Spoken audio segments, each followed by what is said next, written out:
Hello, dear listener. Now, you are a very, very naughty person because you've been downloading hooky versions of my talk radio show, weeknights 10 till 1, talkradio.co.uk. Now, listen, I don't mind.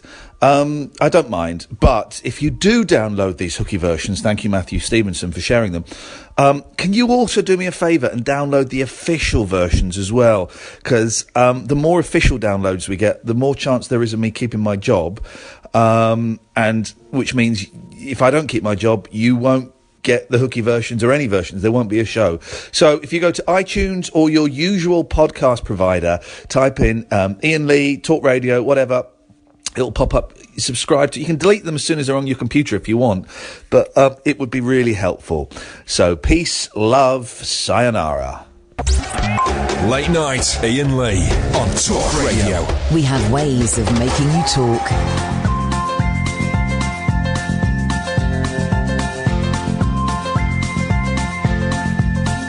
There's a voice that keeps on calling me down the road.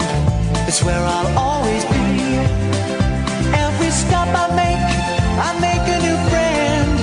Can't stay for long, just turn around and I'm gone again. Maybe tomorrow I'll wanna settle down.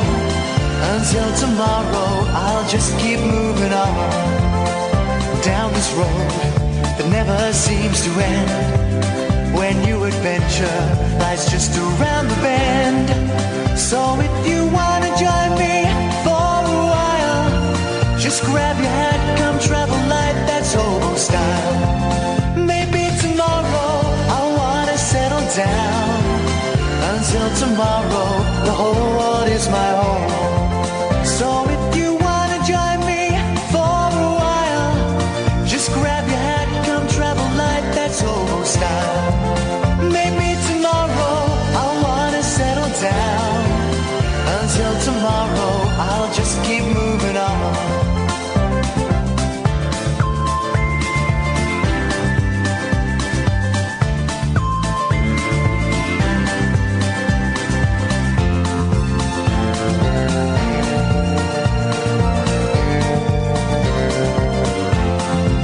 Maybe tomorrow, I wanna settle down. Until tomorrow, I'll just keep moving on. There's a world that's waiting to... It was going on for too long for me. I'll be honest, that was going on for too long for me. I was expecting it to be a little bit... if you could give him a call straight back, James, that'd be awesome. Because Ed has bunked off, I think he may have been deported, but with him being a foreigner and us voting for Brexit, we're having a stream of people who... listen, obviously they've drawn the short straw and they've ended up working on this rubbish. And they come and introduce themselves. Tonight we have James, who's delightful, and they come and say hello. And I say, it doesn't matter if you mess up, and I'll try not to mess up, and we'll see what happens. And that generally, it's worked so far. What's been interesting is the last couple of nights I've been working with a guy called Elliot, who used to work with me at LBC. And then Johnny Hearn is in the building, who used to work with me at LBC. They don't work there no more. What does that tell you? We all got the boot from LBC. Good evening, dear listener. Thank you, George Galloway. This is Iain Lee. This is Talk Radio. It is Friday night. We're all feeling a little bit... When I say frisky... Oh, I've got a headache. Hang on. I need to clip my neck. Hang on. There it is. When I say... There's another one. Oh, can't do it. When I say frisky, I mean not sexually frisky. Fractious? Skittish? Do those words go together? I think so. It's Friday. It's been a long old week, guys. A really, really long week, hasn't it?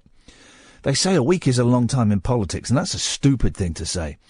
But we are here. It looks like we've made it once again. It's a phone-in show, unlike any other phone-in show. Why? Well, because I'm sitting here installing a hard drive while I'm talking to you. I'm not going to sit here and tell you what we're talking about. We're not going to talk about, I've not got specific things that we can discuss. It's just, I'll sit here, tell you about my day and tell you what I've got planned this weekend. And if you feel the urge to chip in with something, if something I say strikes a chord, beautiful, then you dial 0844 499 1000. We call you back. Or maybe you think I'm missing out something important that should be said. You dial 0844 499 1000. We call you back. And that's it, really. It's kind of a late night. Just, quite often what we do on a Friday is just check in and say, yeah, we made it to the end. Here comes a cup of tea. Could you get me that extension lead as well, please? But there is no rush for that. Thank you, Catherine. And you're welcome to come and join me in the studio anytime you want.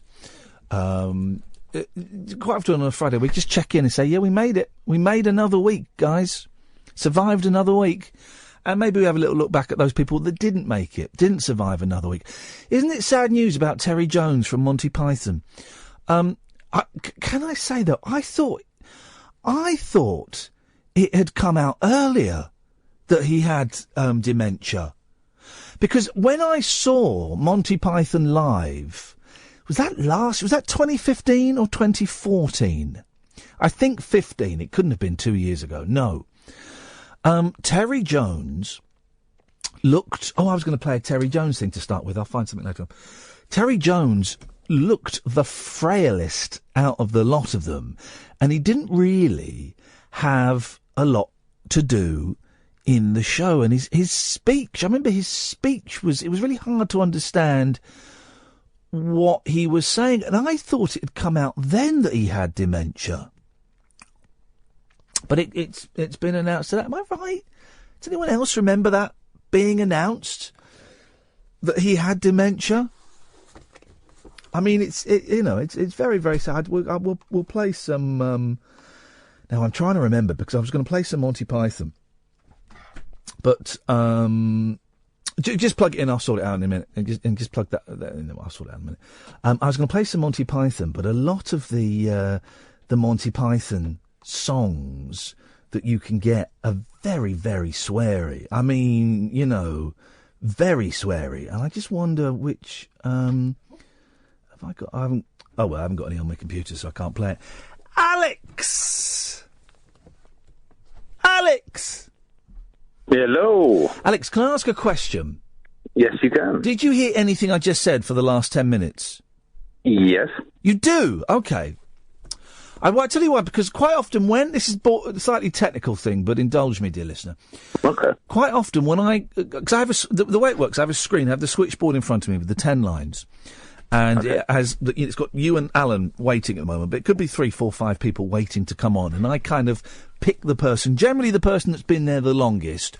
Or if the vibe is slightly different, I might pick someone different. But whenever I touch the screen and put them into the little box where I can talk to them, and I say their name, as I did there, that person never hears their name being said. Oh, I did. Right, stay there. Right, you didn't, because I said it twice. Right, stay there. Right, so Alex, can you hear me now? I can't hear you if you can, but can you hear me now? Right, okay. Let's go to Alex. See, you did. So, did you stop hearing me for a second? You're a cheeky man, Ian, aren't you? Sorry? You're a cheeky man. No, no, I'm not doing a skit. I'm genuinely trying to work out when you can hear me and when you can't hear me. Okay. Right, so hang on a second. Right, let's go. Stay there. I'm not going to get rid of you, Alex. Let's go to Alan. Hello. No, shut. Is that you? Is it? Oh, right, Alan. Yes, Ian. Yeah, my name's Alan. Shut up, Alex. I know it's you. What is this guy? Right, Alan. Yes, Ian. Did you hear me say, let's go to Alan? I heard, but let's go, and then it cut out. Oh, okay. So, Alan, can you hear me now? We can't hear you. Shut up, Alex. Let's go to Alan. Hip, hip, hip. So, but you didn't hear your name, did you? I just said, let's go. But Alex? Hip, hip, hip. No, shut up. Oh, who is this bloke? What is going on? For goodness sakes. Anyone would think we're here to have fun this evening. Welcome to the weekend. Welcome to the freakend. Oh, why has no one ever said that before? Welcome to the freakend. Hello, Alan. Evening, Alex. Hello, mate. How's it going? Not bad. How has your week been? Oh, no, I've been better. I just spoke to George Galloway on the last show, and he didn't like my view, and he cut me off. I don't like him. No, neither do I, mate. Hang on a minute. I like George. I had a nice chat with George about the Beano before he came on air. He was a very pleasant man to meet too. So. Yeah, I like George a lot. I think. Last time I tried to call George Galloway, Sorry? he cut me off. Sorry? Last time I tried to call George Galloway, he cut me off. Well, he thinks you're a prank call. No. I'm not talking to you. I was talking to the last person that spoke. Okay, Ian, calm down, dear. Jeez. But you can't... Michael Winner. You think is... Oh, jeez. You can't... So both of you are so shallow that you just dislike a man just because he cuts you off. That wasn't the main reason I was calling tonight, Ian. No, but you don't... This is the conversation we're having. Is it okay for me to speak, Ian? You're going to get a boot right up your arse, but yes, go on. Okay. Well, I'm beginning to see why George Galloway cut you off. That's just nasty. It's very nasty, Ian. You wouldn't like that in Big Brother. Oh, crikey. Alex, are you going to get to your point? Yes. I was about to ask you, the one question, what do you think of Brexit? What? Why are you asking me that? Because, did you vote? Why are you asking me that? I'm just wondering what your opinion was on it. But why are you asking... I was about to ask George Galloway, and he had... Well, he was... hang on, if you were asking George Galloway what his opinion was on Brexit, then you're not very well informed, because he was... he wanted to leave. He was part of the campaign to leave. Okay. Well. How could you not know that? No, I do like my politics, but I don't particularly like Mr. Galloway. And well, then why do you phone up his radio show? Because I had some views about Jeremy Corbyn, and that's the reason why I called up. But why, if you don't like him, why do you listen to him? I love hearing debates. Right. But I feel uncomfortable about people... mass debates. Oh, Jesus, Alex. Alex. No, we're all shaking our heads here. That was poor. I mean, that was poor.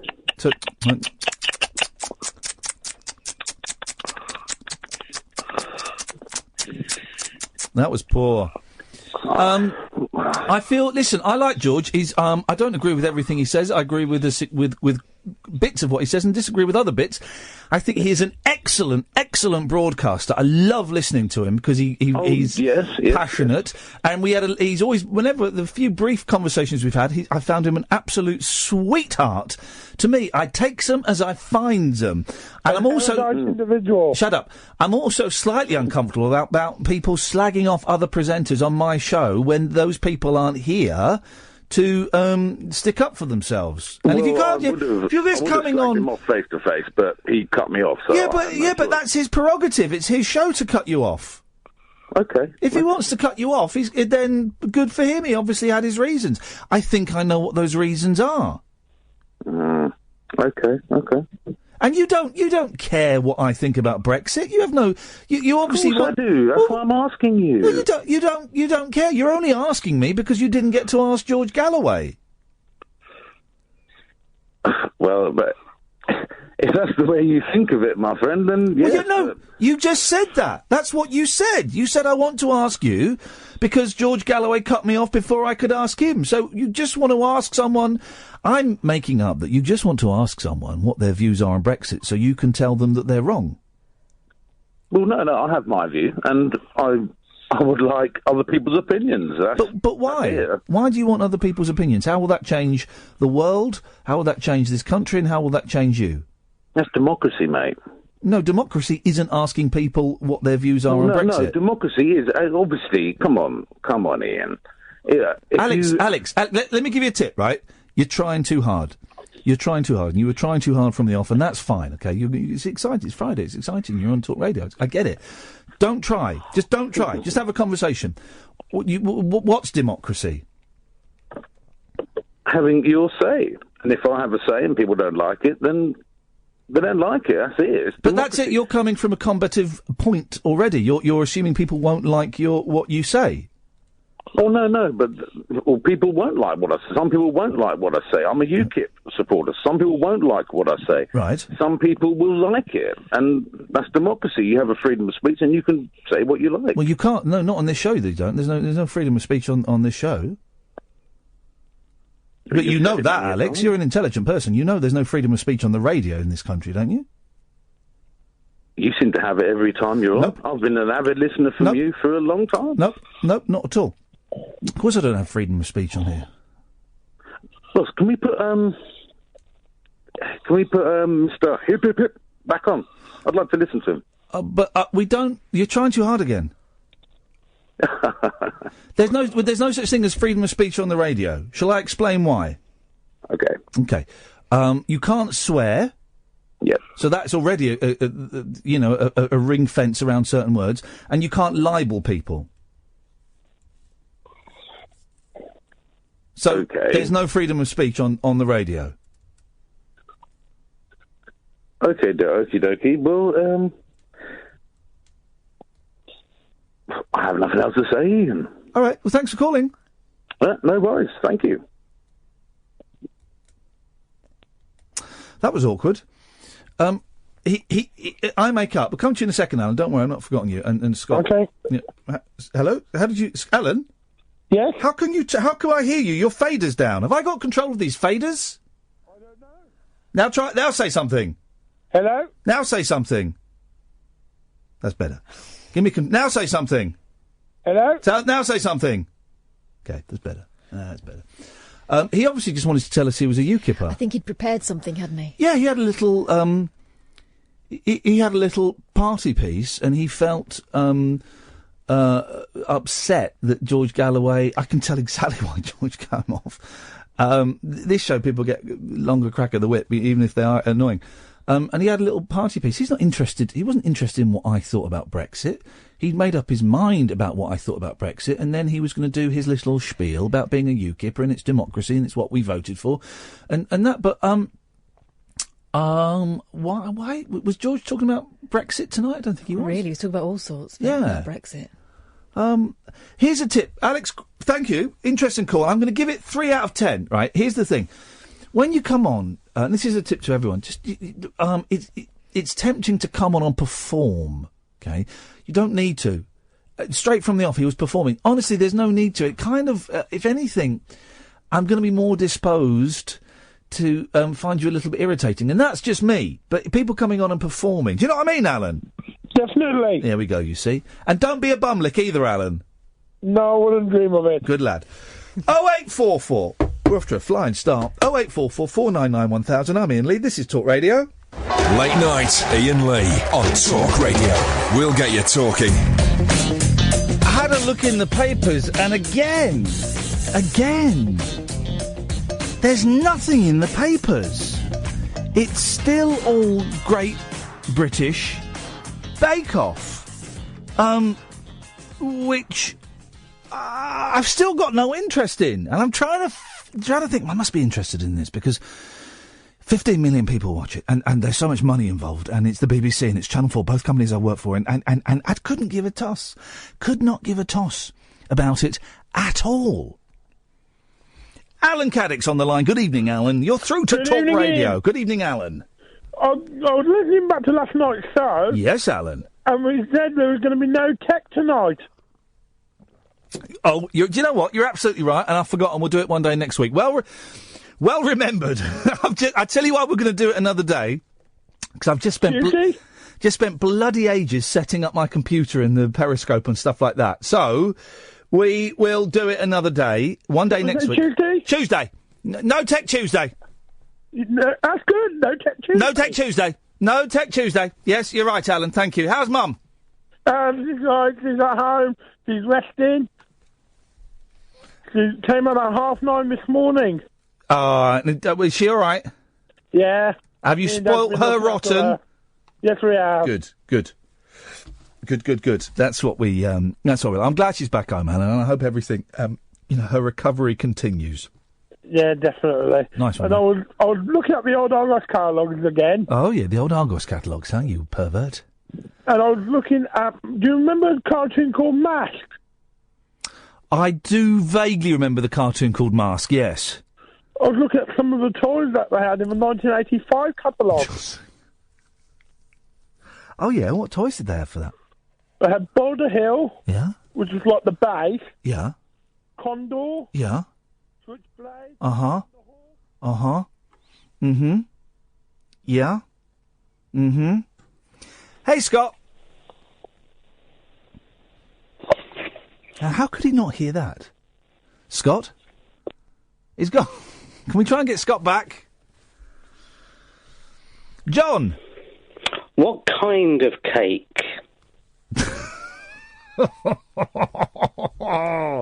We never found out the answer to that question, did we? No. We never found out the answer to that question. John, if you've never listened before, do you know what? I'm not going to explain that reference. I did think, when Peter was telling us that story, I did think of completely jettisoning the whole hip thing. And, I think you should. Yeah, and people would start their phone conversations with what kind of cake? Well, it's going well so far. It would be, it's working perfectly here. It would be the new hello, and people go, what kind of cake? Yo, what kind of... I don't know what the response... Well, you had Scroobius on, so you could say pip, pip, pip. Pip, pip, pip. Yeah, I know, we missed it. All these marketing toys, no wonder... Toys, tricks, ploys. No wonder we've got no audience. Yes, we could have, when Pip was here, we could have started the show with Pip, Pip, Pip. That's what we could have done. That almost sounds like it could be like a P.G. Woodhouse thing. Yep. But you've got loads of listeners, haven't you, on your podcast and things? So you haven't got anything, but you've got loads. You've got hundreds and thousands. Absolutely loads of them. And here's the thing. You have. I'm worried, John, that I've lost my charging cable for my my telephone again. I keep losing the charging cable for. It's not under the desk. No. Is it above the desk? No. I think you lost it. Yeah. I had it in... The thing is, I had it in the car. I remember taking it out of the car, but I might not have taken it out of the car. So we're now praying, wishing and hoping that it's in the car. That's all we've got to cling on to. That's the only... I hope we've got to cling on to. Otherwise, I've got to go and spend another £15 on a cable. I'm sorry to hear that. I reckon there's a guy like Hamburglar, but for Apple, who just goes around... what? Hamburglar? Yeah, but for Apple. Maybe it could... Appburglar. And he goes around stealing... all the leads and things, and smashing screens and stuff like that, so that Apple makes more money. Who's the one who goes around stealing all the biros? Biro burglar. Byron burgers. Umbrella burglar. Byron burgers. He's in the penitentiary. Sorry? Penitentiary. Where did you come from? Yeah. Let me just pencil that in. Let's do some pen puns. Pen puns are fun, aren't they, guys? Pen puns? Pen puns. OK, go on. Pen pon. That's a Belgian one. Pen pon. You don't get pen pals anymore, do you? Because of the internet. No, you get sexting partners. Yeah. That's what you get. I wouldn't know about that, unlike you guys. It took a lot longer to achieve an orgasm back in the 80s. It could take months of toing and froing. I used to get You filthy. can't say that. I used to get some very filthy letters. Maybe it's just as well he couldn't send pictures. Hang on 1 second. John, could you say that clean for me, please? You can't say that. Can we clip that and get that sent over to me, please? Yeah. That's my new text alert. Now, John, are we allowed to say that you've been recently convicted of a crime? No. Are we allowed... Sorry? Pardon? Is he crying? Is he crying or is he sexting? Well... I get emotional. He's sexting. are we allowed to say what you will be doing in front of 100 people on when is it, the 11th of October? No, the 30th of October. The 30th of October. I keep getting the... Why do I think this... What's happening on the 11th? Something is... Are we allowed to... Right, John. Are we, John, allowed to say what's happening, what you're doing in front of 100 people on Sunday the 30th of October? You can say that if you like, yeah. Tickets are sold out. This guy's going to be pushing a wheelbarrow across the stage. Oh, suddenly not... Oh, we've got about 30 tickets left all of a sudden. I'm not quite sure what happened... what's happened there. But no, if you want tickets to see this, guys, I'm afraid you're going to have to hang outside and perform sexual favours on either Catherine or get a ticket tout to sell you a ticket for probably upwards of £100. Because it's... Do you still get ticket touts hanging around outside venues? Yeah, you do. You do. You don't get them so much, and there's not such a big business now. But yeah, you do get ticket touts. When I went to see Bare Naked Ladies a couple of weeks ago, there were loads of touts. Got any tickets for sale, mate? Got any tickets for sale? No. None of them have got any teeth. It's a strange type of person, the ticket tout. You're right. I think it's just one bloke. He's quite a small bloke with no teeth, and he looks a little bit grubby. Yeah, that's him. That's the fella, isn't it? That's Bernard, that is. I don't have a problem with ticket touts. I mean, I'm tempted. As I said, I bought 2 tickets to see Yusuf Islam, a.k.a. Cat Stevens. £100. £100 each. I'm tempted I've never heard of that sort of price for a blooming gig. And it's in a theatre. It's not like O2 or something. I'm tempted to sell one of them for £200. Then it's cost neutral. The whole thing is cost neutral. Then I'm going for free. But then I have to sit next to someone who's stupid enough to... Saying that, I once bought 2 tickets to see Cat Stevens for about £350 from a hooky website. So I'd probably end up selling them to myself. Yeah. But I might do that. I might sell one for £200. Cost neutral. Would you... John? Good evening. Do you want to go and see Cat Stevens with me? What is it? For £200? Beautiful. Thanks very much. There we go. Done. Soldier honour. He's not that good. Matthew and Son, he's having some fun. He's touching his bum. Matthew and Son, don't tell his mum. His fingers up his bum, bum, bum, bum, bum, bum, bum, bum. Matthew and Son. Goes against all of his Muslim beliefs now, though, doesn't it? Yeah, you see? Doesn't sound that good. Who's Matthew and Son? Is that like one of these indie bands you get? Yeah, Matthew and Son. Mumford and Son, let's be honest. Mumford and Son. They're the dullest band in the world. Cleaners. They've just recorded an album. They've just done the thing, and I hate it when bands do this, where they've gone and recorded an album with some African musicians. Oh, God. Can I say this? Hang on. So they've done a Paul Simon. Well, but Paul Simon had done a Neil Diamond. Because Neil Diamond did it first, but with less... Saying that, I heard an excellent documentary last night on the way home about Malcolm McLaren when he travelled through Africa and America, just basically on a jolly, but he took Trevor Horn with him and he recorded loads of like street music and ethnic music, and I saw these wonderful black musicians, these Afro-Americans with their big frizzy hair, and I thought, oh, I can imagine that on an album. So I got them to the hotel and I paid them in dollars, and then I recorded them.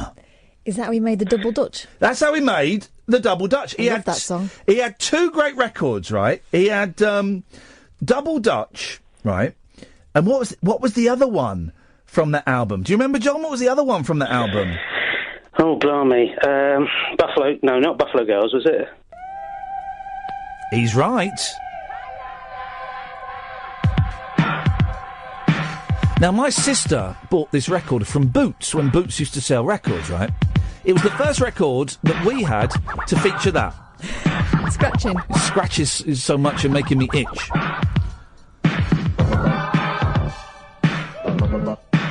And we thought the record was broken, right? So we took it back to Boots and got another record and came back. And we thought the record was broken. So we took the record back. Now, here's the thing, and my sister will be listening, hopefully. She can let me know. Was the record actually broken 3 times? Or was it just this rubbish? I don't know how that mystery unfolded. Do you know, John? It's a great record. He was so important, wasn't he, in the history of music? He was so incredibly important for someone who wasn't a musician. I interviewed him once while I was off my face on morphine for medical reasons, and he was playing Silly Buggers as well. It was a tough old interview. John, I've got to go. Thanks for calling. OK, man. See ya. Tutty bye, Daisy. You'll be next. 0844 499 1000. Late night conversation worth losing sleep over. Iain Lee. On air and off the leash. On Talk Radio. We have ways of making you talk. My sister has gone insane. She's tweeting me going, I have no idea what you're on about. When we lived in Monksfield Way, Joanne, you bought Buffalo Gals by Malcolm McLaren from Boots. I mean, what year did that come out? 82, I'm going to say. So I would have been 9. Maybe 81. And it had a scratch in it. And so you played it to Mum and she went, yeah, it's a scratch. So you took it back to Boots and you brought it back and it had a scratch in it. So you took it back to Boots. I think on the third time you went, oh, sod it.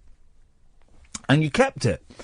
But now I'm not sure whether it actually had a scratch in it or whether it was it had a scratch in it in the song. How can you not remember that story? Isn't it funny? The things that we could have had, really similar life experiences with someone, primarily with a brother and sister, someone who's of a similar age.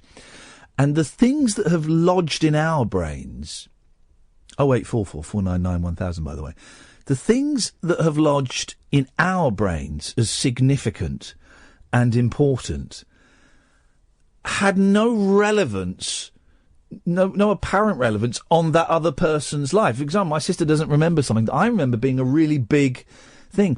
I used to be scared of scratches in records. If there was a scratch or it would jump, it used to terrify me.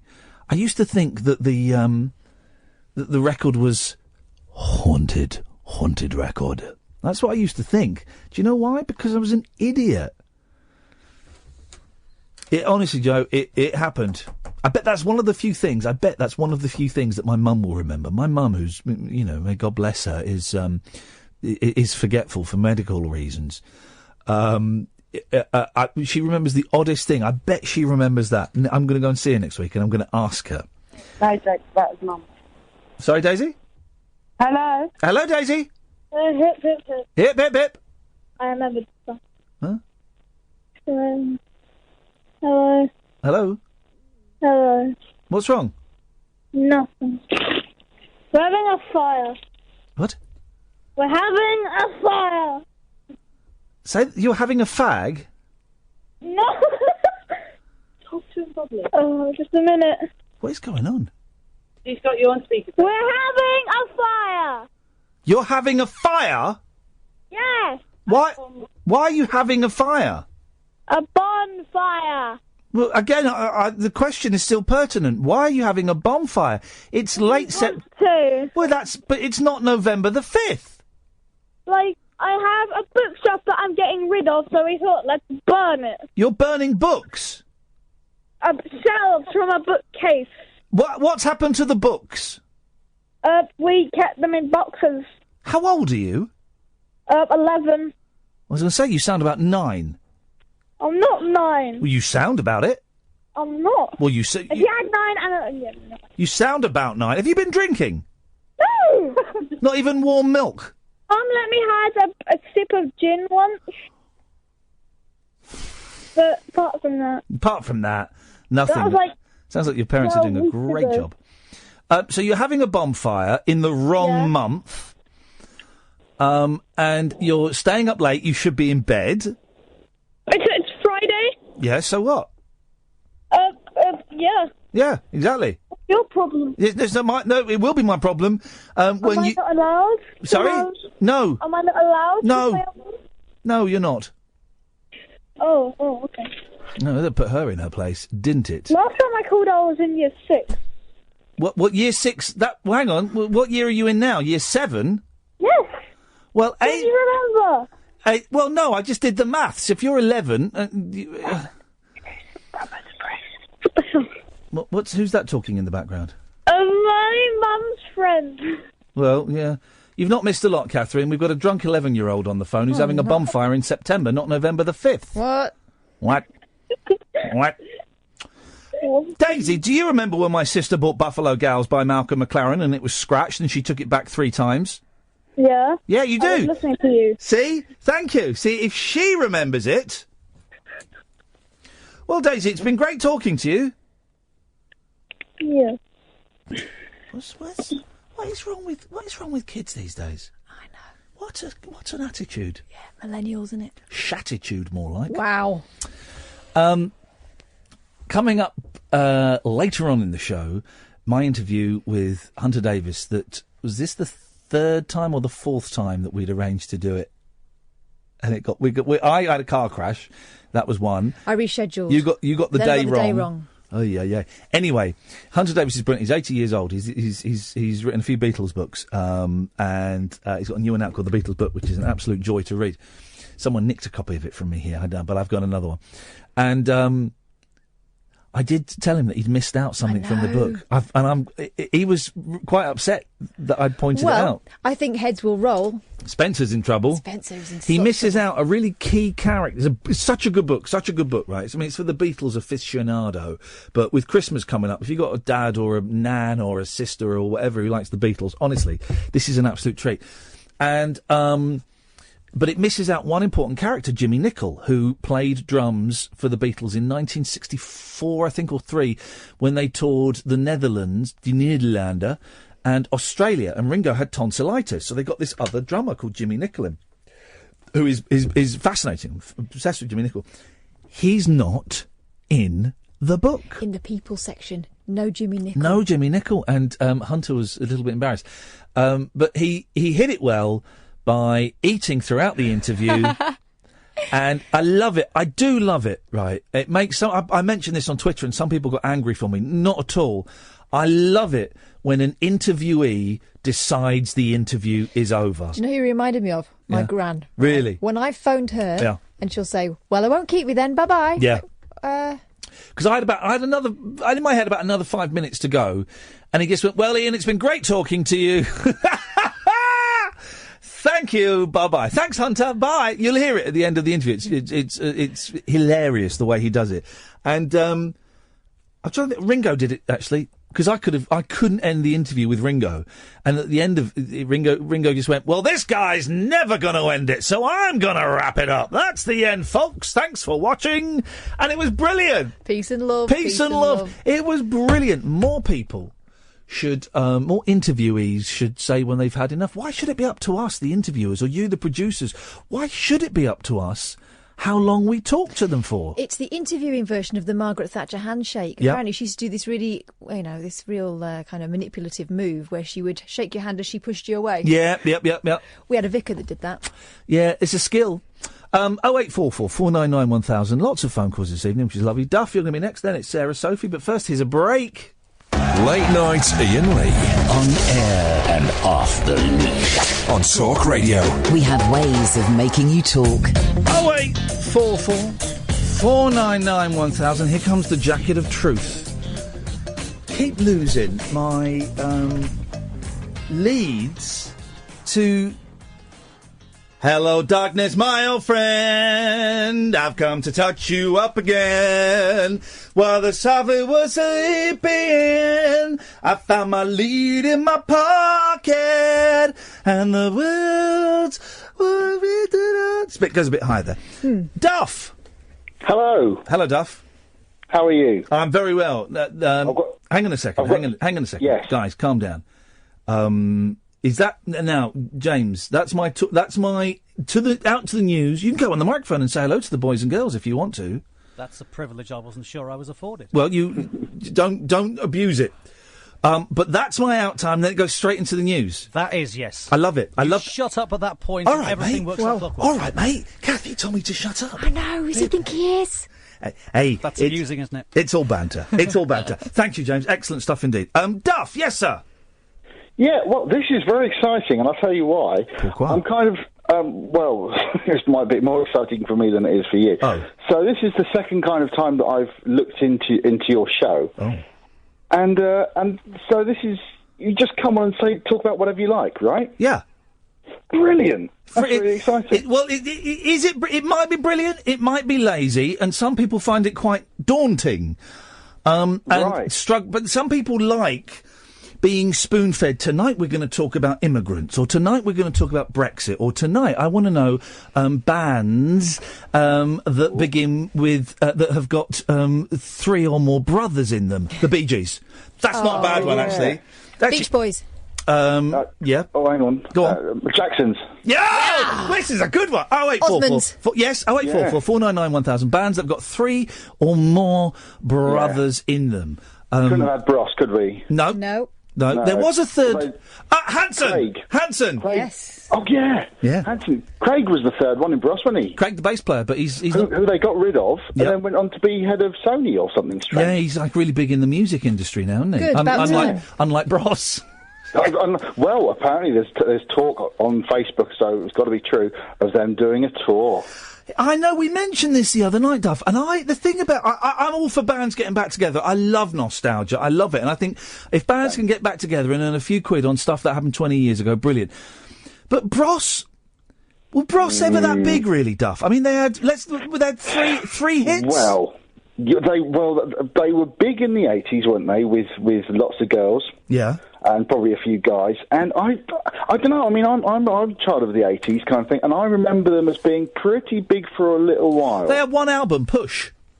Was that it? Yeah, it was, and the cover was then pushing the word push, I think. They had the hit tour, When Will I Be Famous? Well, right, yeah, Drop the Boy, which was my first ever, oh God. I like that one. I ever bought. They also had the one about their sister dying in a car crash with the line, she just didn't get out in time. No, is that a wind-up? No, that is absolutely true. That was... Oh, my Lord. Yeah, it was about... I'm sure it was about this. It was a very sad... That's really weird. Story, you know. She just didn't get out in time. You know, surprisingly, a great deal about Bros. Oh, I like pop. I'm a fan of pop, and I remember watching them. Yeah. I had. I was turned on to a new band the other day, and it's a song. You know, when you get a song from someone, you just keep going back to it all the time. I remembered another one they did. The fourth one from the album was "There's a Cat Amongst the Pigeons." I was thinking about seagulls. Yeah, it was pigeons, wasn't it? Yeah. I'm feeling a bit better about the fact that I only bought the one single. I got it. I remember what that. Hang on. It was about their sister, and we've got to be listening because Bros have been known to rock up at radio stations in the past. And, well, of course. Yeah, well, they rocked up at Steve Allen. One of them pushed them up against a wall. And I've had history with Bros as well. They're not fans of my work, right? So let's, I don't want them. I don't want to get a kicking in the car park by the gospel. You don't want to Bros off, do you? I don't. I could take them. Well, yeah, but I'm talking about getting beaten up, Kath. Oh. Hey! You just put on your Bros knuckles and give them a crack. Well, this is what? This? No. Here we go. This is the song I was thinking of. Here we go. Hang on, have some of this. Here we go. Yeah. Whoa. Yeah. Oh, this is Bros. Yeah. I don't remember this one. She just didn't get out in time. I can see it. It's a black and white video. Yeah. He's looking all moody out off the stage right. Probably just with his blue eyes highlighted. Yeah, it's just absolutely spot on. Yeah. Sounds like a girl. Hang on, here we go.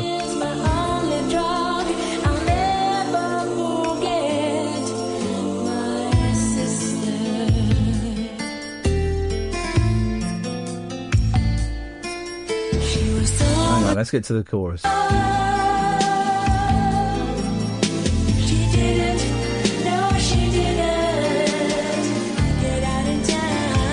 I mean, that's a clumsy lyric. Oh, my Lord. I tell you what, he was wearing tight pants that day, wasn't he? Luke, of course, is very big in Vegas. Yeah, strange, isn't it? Big, like, sort of Rat Pack-style Vegas show. Big star in Vegas. Now, Luke was Luke the drummer? Yes. I think he was, yeah. Yeah, and Matt was... Blimey. Oh, do you know what? I wish them all the success in the world, and Absolutely. good for them. Good for them, and I'm sure it'll be a huge success, and people, because it's all about people reliving their youths, isn't it? That's what it is. Yeah, a bit of nostalgia goes a long way, doesn't it? Yeah, it does. Good for them. Well done, Goss.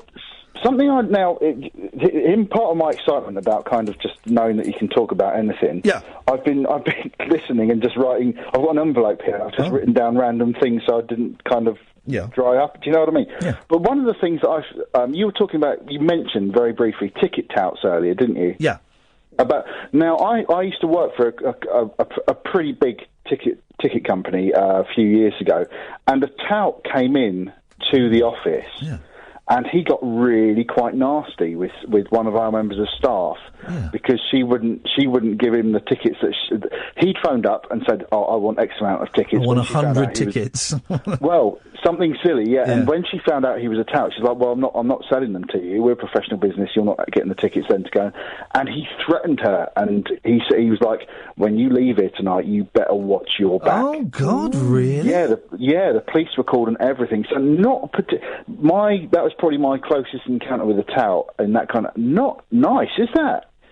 There you are doing your thing, and you stop someone and they get threatening as all hell. Yeah. Well, I mean, it's seedy, illegal underwear. Where was it? Ticketmaster? No, it was a place called First Call. Do you remember First Call? I do remember First Call. And then there was was it David Prowse? Yes, that was the one. I think. No, Keith. Keith Prowse. David Prowse was Green Cross Darth Vader. Yeah. Keith Prowse. Keith Prowse. Keith Prowse went bust, I think, didn't it? That's it, yeah. And I believe, and now I don't want to get libel or anything like this, so I believe that the story was that he wasn't allowed to trade, after he went bust, he wasn't allowed to trade under the name Keith Prowse for a few years or something like that. I think I heard, if the company went bankrupt, I think that's the way it works, and I do remember that, because my friend... got a friend who works at Ticketmaster. Loads of my friends worked at Ticketmaster at various points in their lives, and quite often I will find, even now, that friends that I don't know each other, they'll meet at a do and go, "Oh, did you used to work at Ticketmaster?" Yeah, and they all know each other through Ticketmaster. I remember when I had a new girlfriend years ago, and I proudly introduced her to all my friends. They went, "Oh yeah, we know Tess. She works at Ticketmaster." It was ridiculous. That's bizarre, isn't it? That's really weird. I'll tell you what, actually, going on the nostalgia thing, you know, some jobs you do, and at the time you're just like, it's all right. Looking back, that was a cracking job. You'd sit in the call centre, in would come the call. Actually, this is I have 2 tickets for Cats, please. Do you have anything at premium tickets? But the funny one was that we sold a whole array of, like, sports things. The people that used to phone up for the ENO, for the English National Opera... you would always hear them. They would have the opera turned right up loud when they're on the phone to you. In the background, yeah, of course. Almost like they had to prove to you that they were an opera fan and they should be getting the best. Did you have people going, "Duff, look, mate, I wouldn't normally do this, but Genesis are doing a new tour. Is there any chance you can get us really good seats for that?" Did you get people tapping you up all the time? There was it was such a long time ago. You did get people trying to say, "Oh, you can always do better than that, or do better than, or whatever." It was. But did you have your mates? Because I'd always go to my mate. Look, Beyonce's about to come over. Could you get an advance? I like Beyonce. Can you get us an advance? And he would very politely say no. Yeah, kind of. That was a couple of times. Actually, the most interesting one I've had. Do you remember the guy who used to advertise Guinness with the blonde hair? Rutger Hauer. We met Kath and I met someone this week who'd worked very closely with Rutger Hauer. That's crazy. Well, now you're going to meet a second. Well, I mean, I only took a phone call from him, but he opened up like this. I got the call came through, and he went, "Hi, this is Rutger Hauer."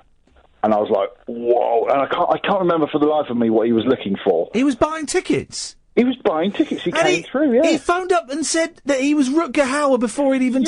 So it wasn't... Yeah. "Sir, can I get your credit card details? What's the name on the card?" "Rutger Hauer." It wasn't that. He just opened up his opening gambit on the phone to a ticket merchant was, "Hi, I'm Rutger Hauer." Uh-huh. That's insane! He wanted really good tickets, so cut out all the BS, just go straight for the jugular, I suppose. Duff, listen, I'm going to move on because I want to squeeze someone on. But thank you for calling in, and thank you for embracing the fact that you can call in about anything. You can call in about anything, and it does leave some people quite daunted by that, and it does leave me scratching my head as to whether we're doing the right thing or whether we're doing the wrong thing doing that. But we had nothing yesterday, blinding show, nothing today. A strong first hour. And sometimes when we come in with things to talk about, we never get there. We just never get there in time. So that's the way it works, really. And well done, Duff, for phone. You don't have to write stuff down. And if you notice, we did 10 minutes there without even getting to, before we got onto what you were talking about. It's just having a chat, isn't it, really? It's just phoning up and having a chat. And even if you haven't got anything to say, we'll come up with something to say. That's sort of how it works. It's no more complicated than that. You dial 0844 499 1000 and you'll either speak to Kath or it's James tonight, and they'll take your details and they will call you back. It's as simple as that. We got planned this weekend, Boyle. Well, it's Little's birthday. Oh, yeah. So I've got to make a cake. Oh, she wants an ever more elaborate cake. She wants a unicorn cake. She said, you could just do me a big horn. Whatever happens to just having a cake? I know, well, they're getting ideas. Just have a cake. And there was a little bit of a thing today with my mum. Yeah, to do with birthdays. She'd bought a present for my eldest, even though it's not her birthday, because she didn't want to be left out, and I said no. Oh. I don't want her to have that. Oh, really? I don't do that. Do what? I wasn't listening. If it's not your birthday, you don't get a present. I don't want the other one getting a present because they don't feel left out. I don't want to start that whole thing. Well, I mean, our boys, their birthdays are literally 2 years and 9 days apart. So there's a month between mine. Yeah, no, don't do that. Don't start that. I'm taking the boys. I don't know what I'm doing with them tomorrow. I think we're going to go Pokemon hunting, and we're going to play Star Wars Lego, because they've not played it all week and they've been very good. And we are going to watch I think we're on Harry Potter number 6 or 7. Oh, they get scary now, don't they? Oh, no. And then Sunday we're going to this. I don't really know what it is. Like a relaunch for the Beano. Do you want an extra one? My eldest would love that. No, it's VIPs, I'm afraid. She's very important. Well, to you, me. maybe, exactly. Lee, Sarah, Sophie, stay there. I will come to you in a bit, I promise. 0844 499 1000 is the telephone number. I'm Iain Lee. We will call you back if you dial that number. This is Talk Radio. Here comes the news. Late night, Iain Lee on Talk Radio. We have ways of making you talk.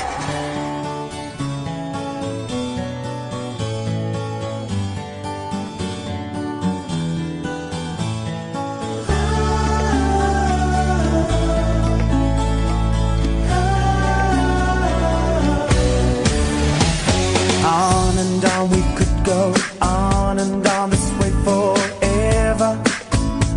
Yeah. Willing to feel love and pain only in careful measures. Ooh, never asking for too much, never taking more than we need. Guarding our trust like frightened refugees.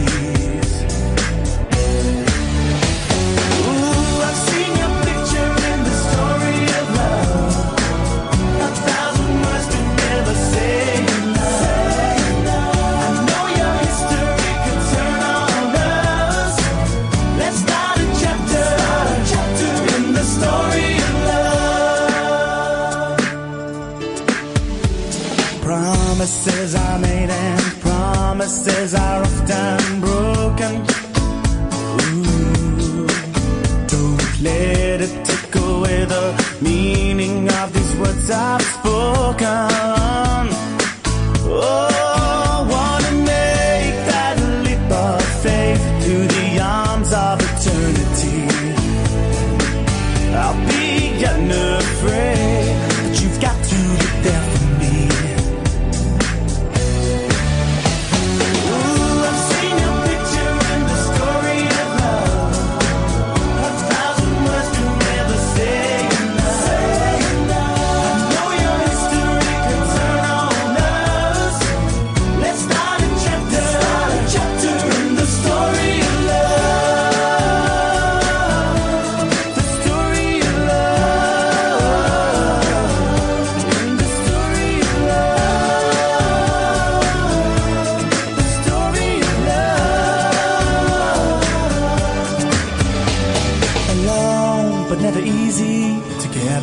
But easier understanding what I need, and it's union, communion, the very best of everything,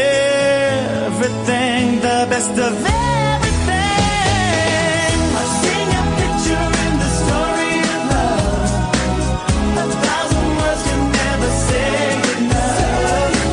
I know your history can turn on us. Let's start a chapter in the story of love. The story of love. The story of love. The story of love.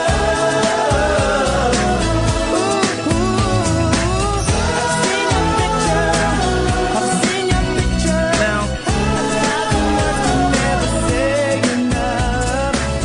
that.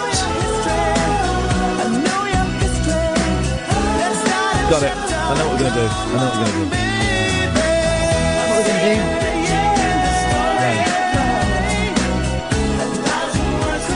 It's a very, very long fade out. That fade out started about 15 seconds ago.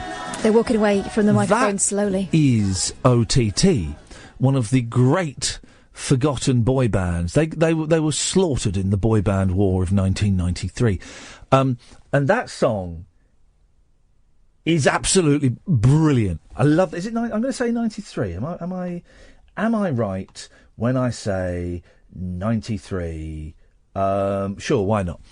And it's a brilliant song, and I'm going to get OTT in this studio one evening to perform it. That's what we're going to do. Wow. Hey, I tell you who's coming in, right? And this name won't mean a lot to a lot of you, but Luke Haynes is going to come on. Who he? Right. Well, he had a hit with Black Box Recorder. It's just the facts of life. There's no master plan.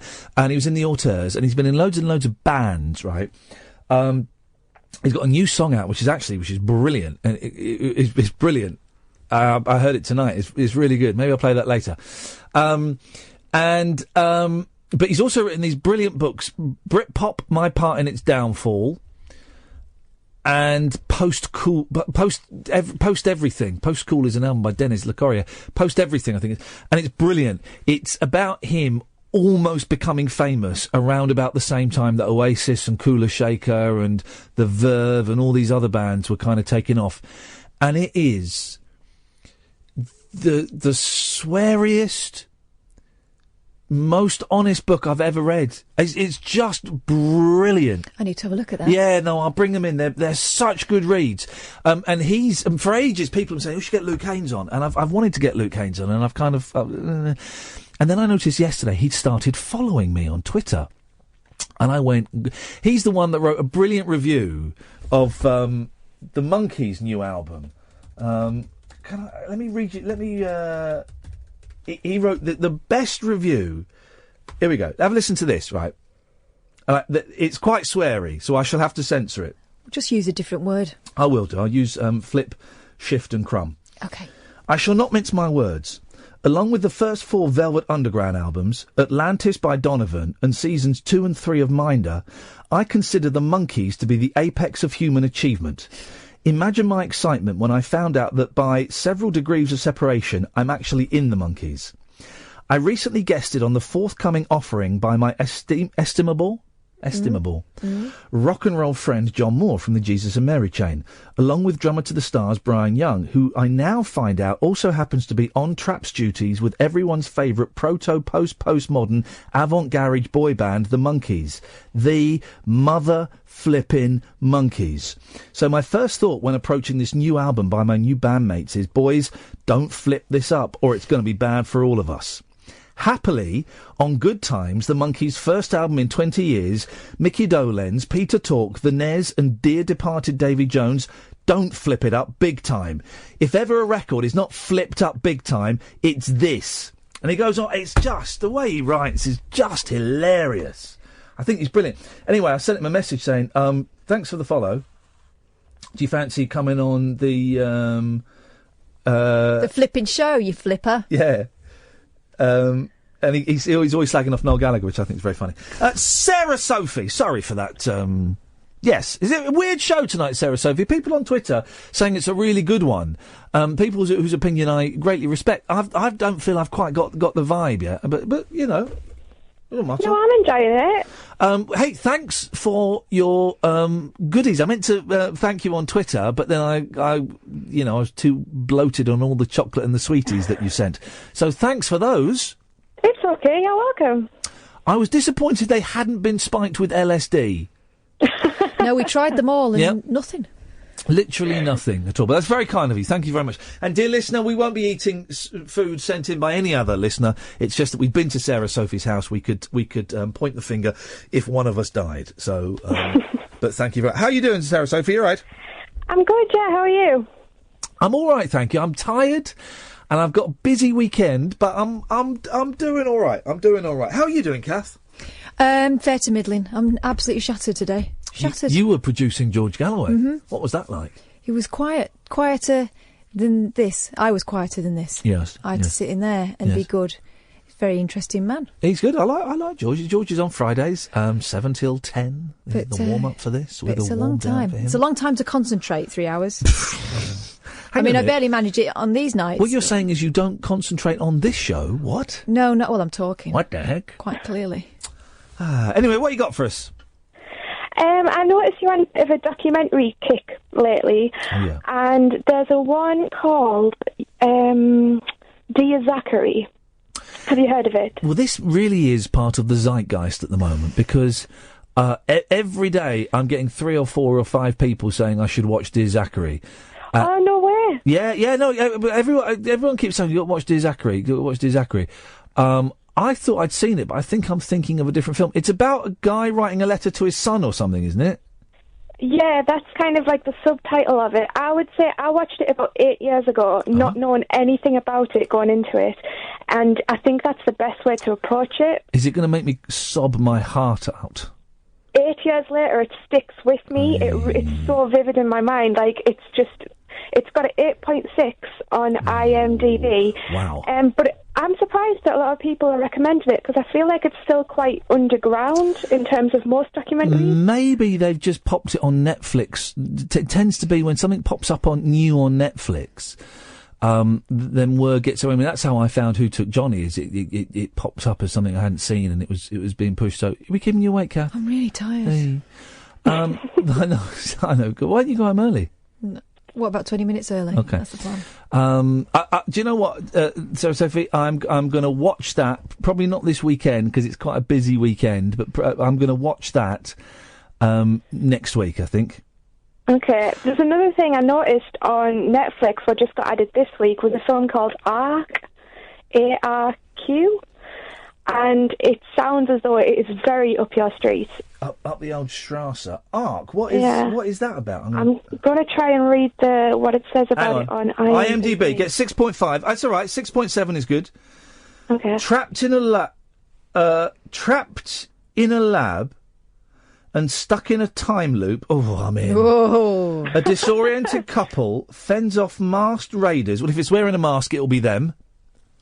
Oh, don't ruin it. Well, no, but always. If they're fending off masked raiders in a time loop, then it'll be them in the mask. Sorry, guys. While harbouring a new energy source that could save humanity. Let's have a little look at the trailer, because this sounds... hang on a minute. Here's the trailer. Here we go. Shh. 2 people in bed. Feverish.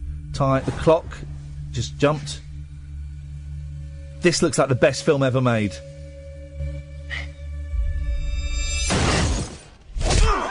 Right, 2 people with masks burst in. I guarantee that's them. I don't know.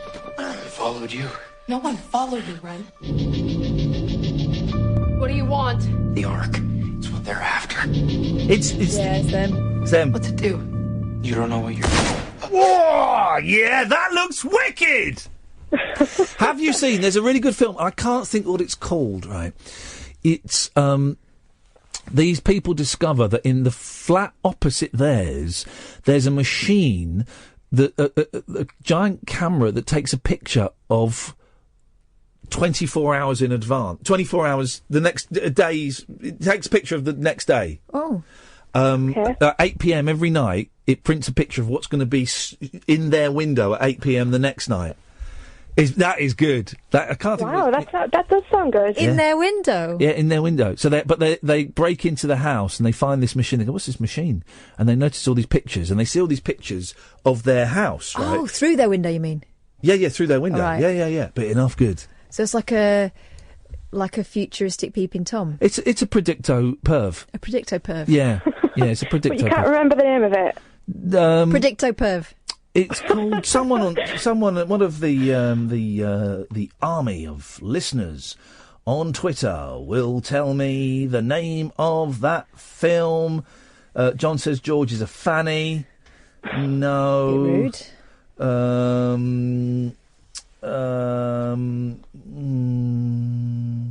No, don't know.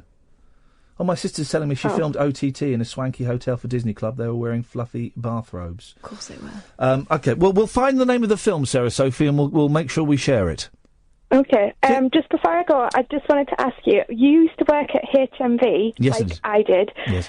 And did you ever play the game of when a customer came in and we had customers come in and say, "Oh, do you have that album with that song?" and would kind of sing maybe like a 20-second snippet really badly of the song. And then the member of staff, i.e. me, would go, "No, sorry, I don't recognise that. I'll just go and get another member." Oh, you bring an audience. Go and get another member of staff. Yeah, and so it's who gets the most members of staff. Wow. So you would have like a chain of about 6 going, no, I don't know that song. Wait, I'll just get the manager. Oh, that's and the winner, I had about 6. That was my winning total. Oh, that is brilliant. No, I never played that. What the game I used to play was I developed this skill where I could be behind the counter with, like, colleagues either side of me, and someone would come by a CD, and I go, "That's $11.99, you twat." And I would say it at such a level that the person with the CD couldn't hear it, but the people next to me, it would sound really clear to them, and they would burst into laughter, and they go, "How do we do that?" And I got quite sweary, but the people, the customers never heard me. But I didn't play that. That was a good one. Well, it's Time Lapse is the film. Thank you, Doc Talk. First person to tell me that. Thank you, Sarah Sophie. Always a pleasure. 0844 499 1000. And for those wondering, we did the show from her house once. Imagine. Lee, you'll be next. Then it's Jonathan. And then it could be you, dear listener. 0844 499 1000. This is Talk Radio. Across the UK, online and on DAB. Late night, Iain Lee on Talk Radio. We have ways of making you talk. Yes, Lee. Hello. Hey, Lee. How you doing, man? Hey, hip, hip, hip, hip. Hip. Whoa. Hey, cramming them in. Many hips. Pip, pip, pip, pip, pip. So I just wanted to say I'm schizophrenic. So what would you say to my voices? What do you mean? What would I say to your voices? What would you say to them? When? No, right now.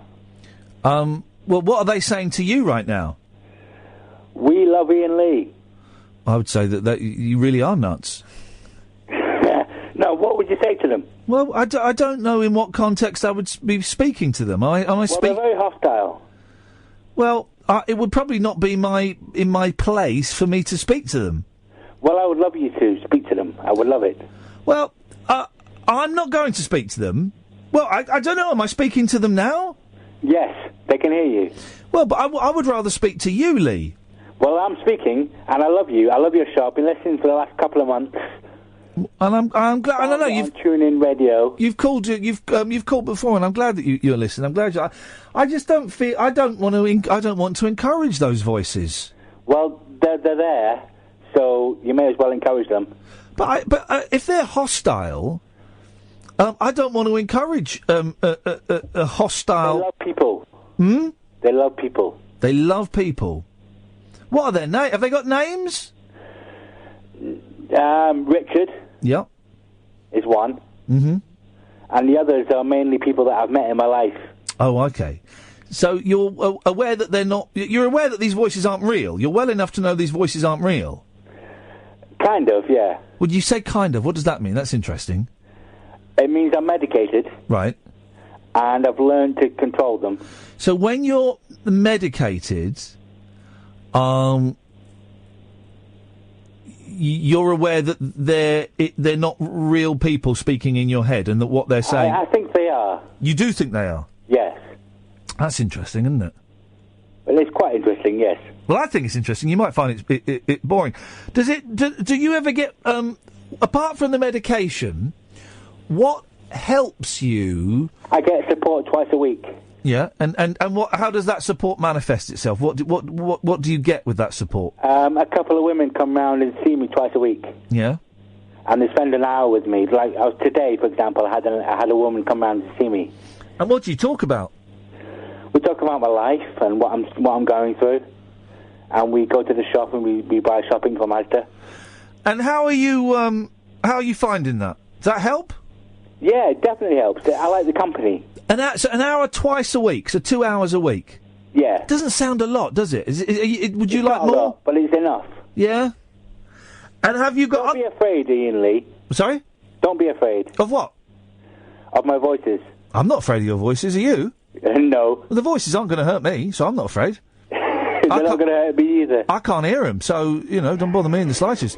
I just wondered if you had any other people in your life that you spoke to, or if it was just these 2 1-hour windows a week. Well, every month I go to visit my brother in Gloucester. Yeah. And I spend an hour with him. And is it wet in Gloucester? It's very rainy, yeah. It was Dr. Foster went to Gloucester in a shower of rain. He stood in a puddle, went up to his middle. Iain Lee. I think you're great. He stood in a puddle that went up to his middle. I mean, that's a terrible line. Even as a kid, I thought, well, that's a stinky, stinky line. A puddle that went up to his middle? Surely you could say puddle. Sounds like a load of nonsense to me. Well, yeah, he stood in a puddle and was in such a muddle. There you go. Yeah, true. And do you what do the voices say to you? What does Richard say to you? That I'm a prick. Yeah. Well, are you? No. No. Okay, good. You don't know, And are there moments or periods when you can shrug off what they say? There are periods when we have great dialogue. Oh yeah. We have great conversations. And what do you talk about? Science. Yeah. The universe. Yeah. In some cultures in history, yeah, you would be considered a great wise man. It's true. Yeah. In some, and I can't name any specifics off the top of my head, but in certain, I know what you're talking about, though. In certain cultures, in certain parts of history, you would be considered a great wise man. Steady on. What's your language, Lee? I know you. Sorry. Yes, that's all right. I apologise. I'm not telling you off. I believe in God. Well, that doesn't. Well, even Christians can be arseholes. So just watch. Just watch your language. But you just know that you're not well. Do you? No, I'm not well, but I believe in God. Yeah. Well, maybe that's an ironic statement. Well, whatever works for you, brother. Whatever works for you. But I'm a big fan of your radio show, and I'd like you to know that. Thank you, man. I appreciate that. It means a lot. Thank you. Okay. Nice one, Lee. Have a good night, mate. Good night. Take care. Bye-bye. Bye. I don't think I've ever spoken openly with a schizophrenic. That you know of? That I know of. No, but I mean, and specifically asked about what it feels like. And I guess the answers you get will depend on the time of day and whether they've just taken the medication or whether they took it 12 hours ago or whether they've forgotten to or whether 2 hours a week doesn't sound like a lot, does it, of support? I'm guessing I make up that's a social worker or maybe a district nurse or something. Or from mental health team, of course it'll be.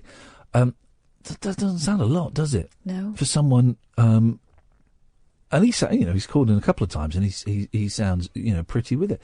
But it's sad, isn't it? Not just mental health, but in all kinds of what's the phrase? Not care in the community, but just outpatients and things like that. There doesn't really seem to be that much. That much help. It's bare minimum, isn't Contact visits. Bare minimum. You get an hour. A woman comes around for an hour and you sit and chat. I mean, that's great, brilliant. But, so you get that on a Monday and a Friday. What about Tuesday, Wednesday, Thursday? Exactly. Things with my mum are still happening. They're still happening in because we kicked up a stink, me and my sister. The home got in touch with us and said, "Oh, we didn't know we didn't know the council had made their decision. They gave us their price, we gave them our price, and we were open for haggling." Didn't quite say that, but that was the But point. no haggling happened. No haggling happened. And I was like, right. Well, you were there when I took one of the phone calls, biting my tongue. So I'm still expecting it to get moved out, but it's being talked about without our input again. So we'll see where that goes. 0844 499 1000 is the telephone number. If you want to give us a call, we'll take after midnight. We'll take calls straight to air for about half an hour or so, and then we've got the interview with Hunter Davies, which is delightful, and it will probably be our last Beatles interview for a while until we get Giles Martin, which I don't think we're getting fobbed off there, but it'll be our last Beatles specific interview for a while, because I know we've gone quite Beatles heavy, but there is this new film out, and of course this Hunter Davies book. He was so charming. But all the way through it, I was thinking, I wonder what biscuit that is. Yeah. And doesn't he sound like Dennis from Dunstable? He does. He's 80 years old, you know. He's 80 years old. Did you bleep the swearing? Okay. Which... what John Lennon said about his book was bullsh. Oh, that's all right, isn't it? Is it?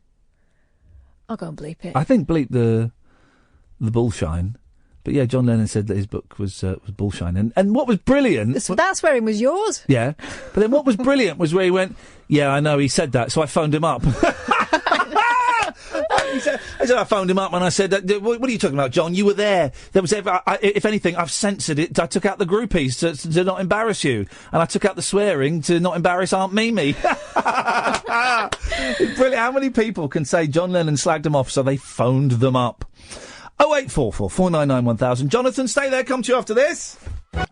Late night, Iain Lee on Talk Radio. We have ways of making you talk. 0844 499 1000. This is the last call we've got lined up on the switchboard. So if you're kind of thinking that you want to come in and come on the show, now would be an excellent time for you to call in. Jonathan. Hip, hip, hip. It actually says on the screen, Jonathan, just so you know, Jonathan brackets not the racist one. So we know we know what we're getting with you. Well, after yesterday, I'm also not a puppy. No, you're trying to temper your speech now, but you are, when people meet you, you are like an excitable little puppy, and that's not a bad thing. It's a nice thing. I don't know. It's just very different to how I am normally. I'm normally quite grumpy and kind of sitting back and be like, I can't imagine you being grumpy at all, Jonathan. Oh, I just saw a number flash up on my screen for a second, then it went. And do you know whose number that was? The other Jonathan? It was from Maidstone in Kent. Ooh. Just for a second, and then it went away. So we'll see what happens there. Yeah, James Wales on next week, which is exciting. Jonathan, what you got for us? Yeah, I think a gaming event would be a really, really fun idea. I'd like to beat you at games to prove I'm not a puppy. Well, I would destroy you at games. I'm rubbish at games. I only play Rainbow Six and Halo Wars, both very, very old games.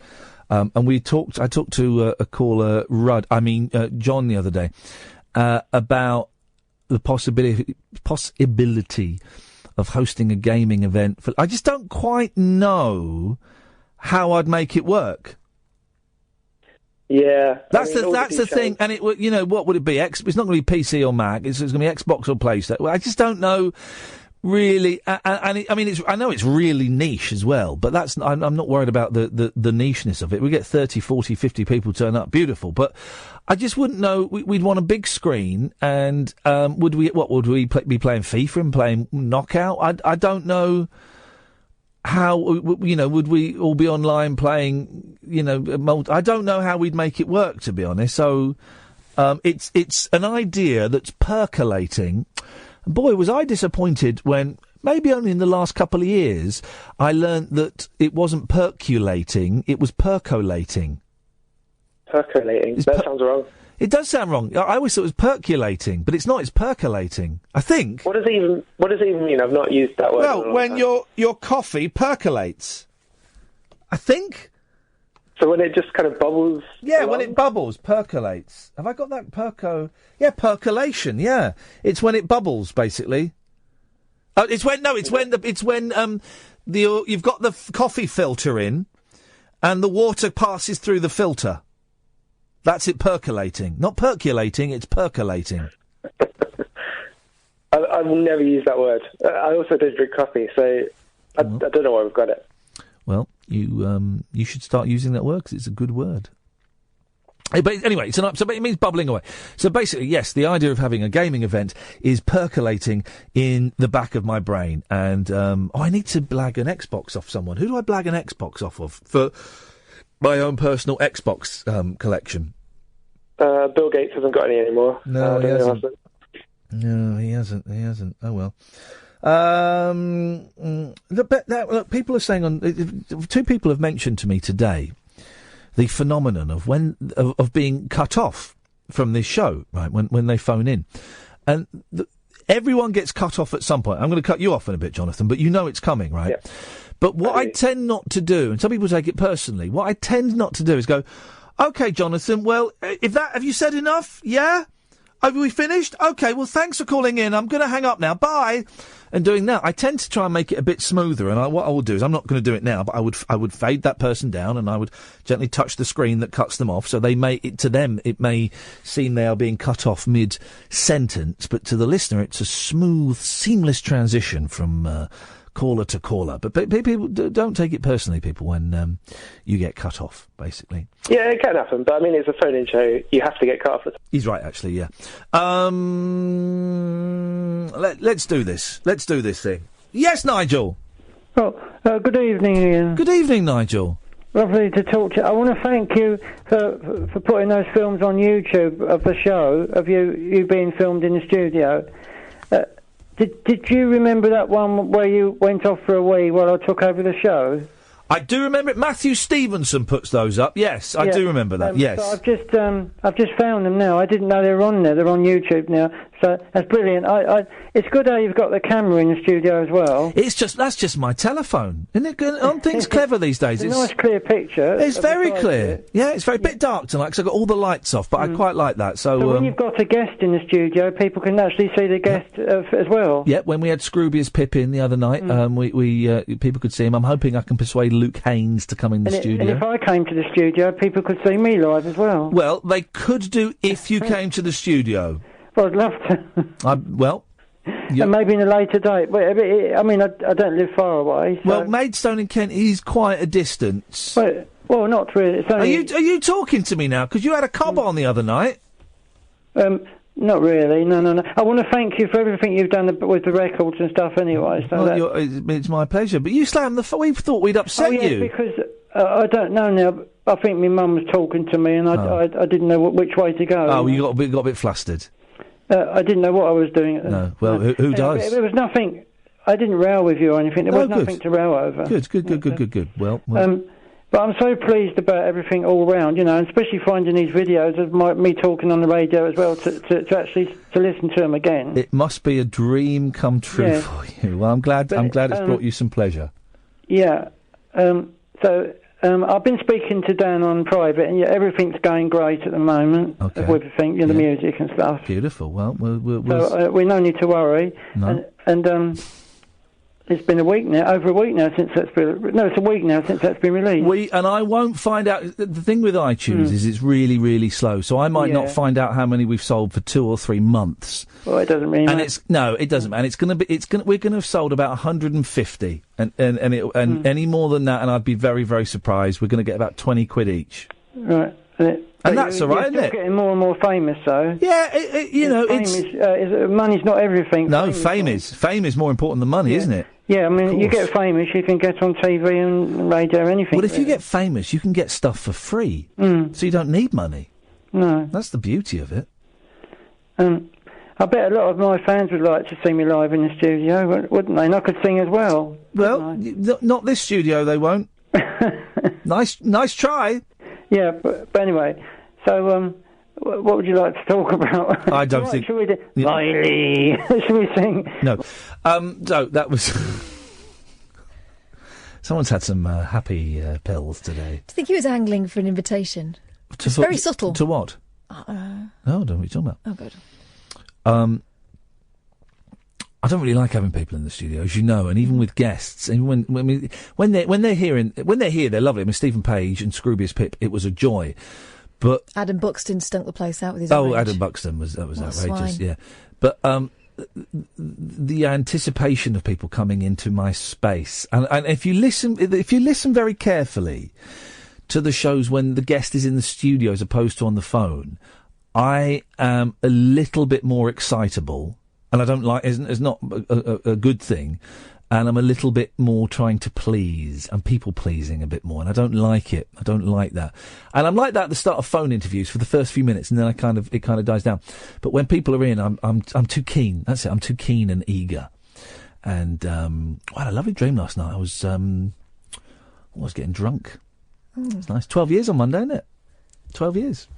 No booze, which is exciting. So I think after 12 years, you're allowed to go and get absolutely steaming. No. I think you're allowed to get steaming and have a spliff. I think. No. I'll ask the guys. We'll check that out. 0844 499 1000. Tris, Ty and Paul will come to you after this. The wild man of late night radio is back. Iain Lee on Talk Radio. We have ways of making you talk. Let's go to Ty. Evening, Ty. Hey Ian, how you doing? I'm fine, thank you, mate. How you doing? I'm good. First time caller, so be gentle if you will. Well, it depends. If you imagine, right? If that was the rule, you had to be gentle to first time callers. But then the person came on was a massive racist. So you had to say, thanks very much for your call. Great effort. I agree with you. I do think that some of those black guys really do push it a bit. And as for those gays, yeah. No, you're right. We don't want them here. Call us again. Thanks for calling. We'll see how you're going to get treated the same as everyone else, you little sausage. Well, I've got to follow Nigel now as well, haven't I? Well, yeah, what are you going to sing? I'm not singing anything, but it's funny you should mention the racist thing, because that's one of my 5 points that I want to talk to you about, if that's okay. Okay, 5. Well, 5 seems a lot. Let's see how we get. We may not get all of them. Let's see how we get on. I'm going to whip through them. It's like the Big Mac of negative and minus sandwiches. Okay. All right, so I'm going to whip through them, and they're completely random, just based on, on the last few weeks and a long-time listener. So, I'm going to start off quickly. Here we go. You already wasted a minute telling me how you're going to start off quickly. This is one for Kath.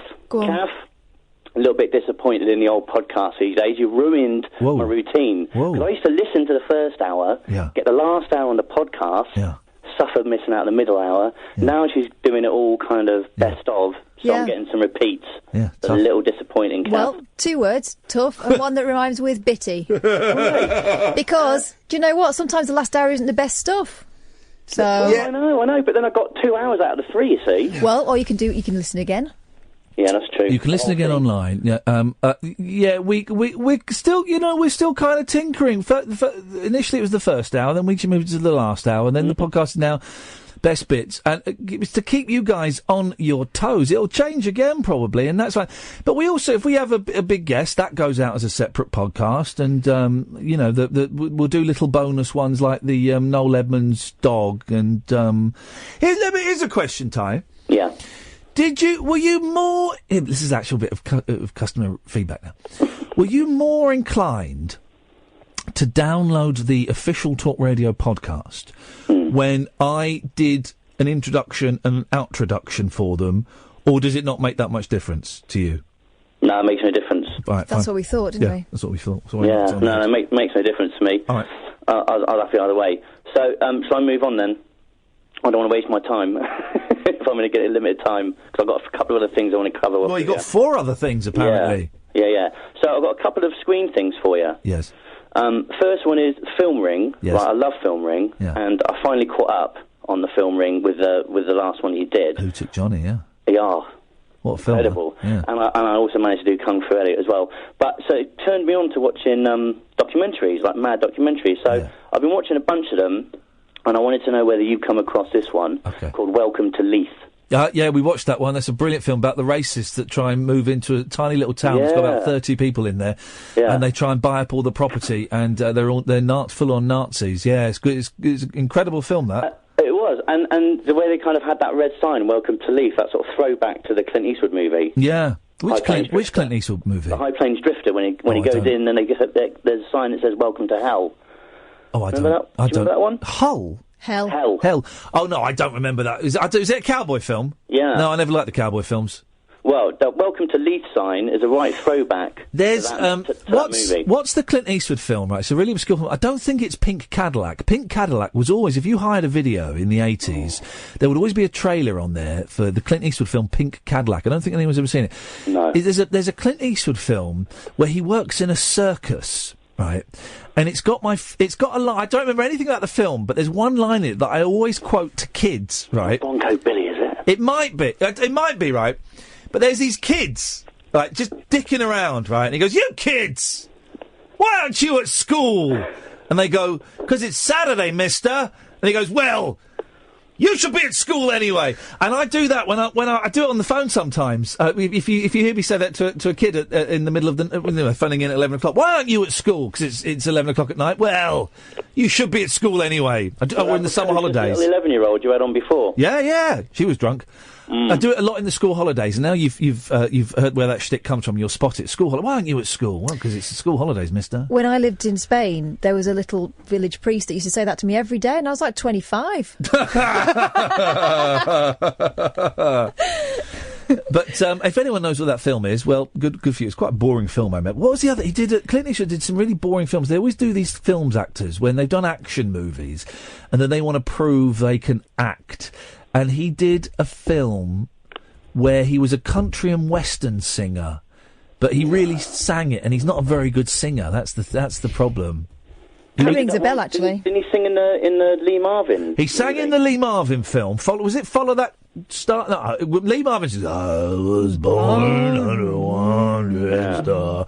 But he also played in this thing, and I remember at the end he coughed up blood. The best Clint Eastwood film, of course, is Man with No Name. No. Go on. Good, the Bad, and the Ugly. No. Every Which Way But Loose. Incorrect data. Thunderbolt and Lightfoot. Him and Jeff Bridges. Beautiful. Jeff Bridges? Yeah, beautiful film. Oh, Good, the Bad, and the Ugly. That closing scene with the three of them, him and Lee Van Cleef. The spaghetti westerns are terrible. I remember trying to watch them as a kid, thinking I should really like these because I'm a boy, but they were rubbish. My granddad used to like westerns. He'd watch them and go, "That was great. That not a woman in it."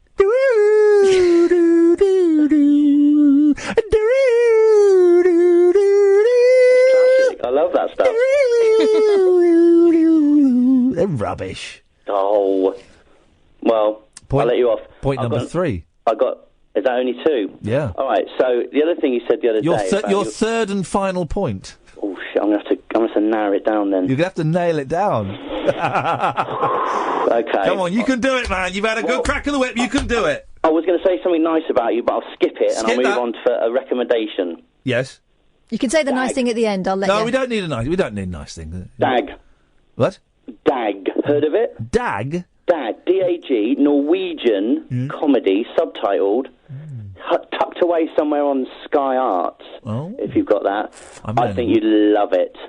Ty, thank you very much indeed. I haven't got Sky Arts anymore, but I was always a big fan of the Sky Arts output. They showed some cracking stuff on Sky Arts. Tris! Hip, hip, hip. Hip, hip, hip. It was good, Ty. It was a good... 5 points is a lot of points. Yeah, he needs to narrow himself down. Yeah, you've got to narrow. You can't have 5 points. You can call in on Monday, Ty, and we get the other 2 points. It's beautiful. There's something quite sweet about first-time callers. They've been preparing all week, haven't they? And yeah. Listen to you old-timer! Listen to you! These, there's something sweet about these virgin koalas. I love the way they're all prepared. I'll do the director's commentary on the next podcast if you want. Yeah. There must be a way. I wish they utilised the red buttons more. Press your red buttons now. I remember me offering, I think it was Sky. It must have been Sky. I said to Sky, I think, you should let me have the red button when football's on, so that it's me doing the commentary. And they said, "Well, you don't know anything about football." I said, "Yeah, exactly. That'd be the thing." And it'll be me going, right, that's Rooney. I've got him. Is that Rooney? No, he's black. That one's right. I've got Rooney. He has just got and I'll be doing that for the. And I said, I'll do it for free. I said, I'll come in and I'll do it for free. And they said no. It's as if they want to be, I don't know, good. That'd be nice. I like to give my punditry on. Punditry? I can't say that. Puppetry. The puppetry of the penis. That's the one. Yeah. On football by telling anyone who's into it that all they need to do is score one more goal than the other team. And for me, mathematically, that works out. Yeah. If you always score one more than your opponent, then you're always going to win. Yeah. Yep. Whenever I watch, I'm just waiting for the Rabona so I can say, Rabona! Sorry? You're waiting for the what? What? Oh, boys. Have you ever seen a Rabona? Literally no idea what you're talking about. There's a caller there if you want to get it for us, James. Thank you. I think he was watching. The woman's made this show go downhill. Yeah, well, don't worry, we can turn it around. What you got for us, Tris? Well, you were talking about Pete Townsend, the woman, yeah. You were talking about Pete Townsend last night. The governor. Solo output. The governor. Brilliant, obviously brilliant. I think he's I think he's a genius, actually. I really do. Yeah. I don't throw that word around very often. But you're talking about Empty Glass.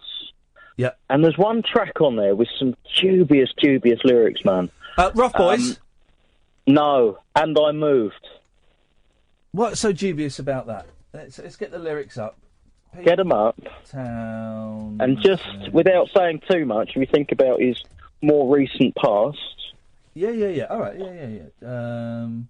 And I Moved. Well, hang on a second. Hang on a minute. Why's my computer gone to cock? Let's see if we can. I know the song you mean. I can't remember the. Yeah. I thought you were going to say Rough Boys. It's all about him being bisexual and hiring Rem boys. Yeah, well, that's. Okay, here we go. That's less dubious.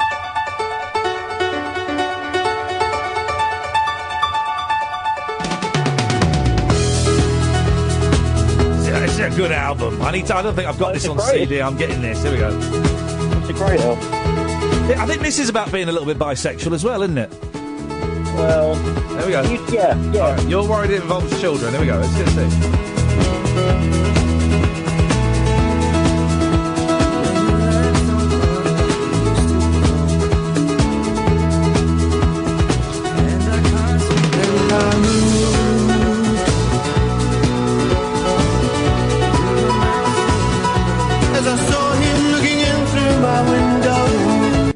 Will your eyes still smile? Oh, not him. That? That's flipping Ginger Ed Sheeran. Oh, I see what's going on there. I couldn't work it out. Yeah, I moved, and his hands felt like ice exciting as he laid me back, just like an empty dress. And I moved. But a minute after he was weeping, his tears his only truth. And I moved, but I moved towards him. That doesn't imply rape to me, if that's what you're suggesting. Really? Yeah, tears his only truth. Oh, mate, come on. Can we be honest here? You've never cried after sex? Never? You never? Tris, really? Come on. Honestly? Yeah, go on. Yeah, once. Yeah. Maybe it was that. Maybe it was that time. It doesn't imply to me. It doesn't imply to me rape. It implies to me. A lot of the album is about him being confused about his sexuality. Partly because when it's Keith, definitely his gay period. Yeah. When Pete Townsend, when Keith Moon died, he kind of descended into drugs and sex and alcohol and stuff like that. Became a massive heroin user and all this kind of stuff.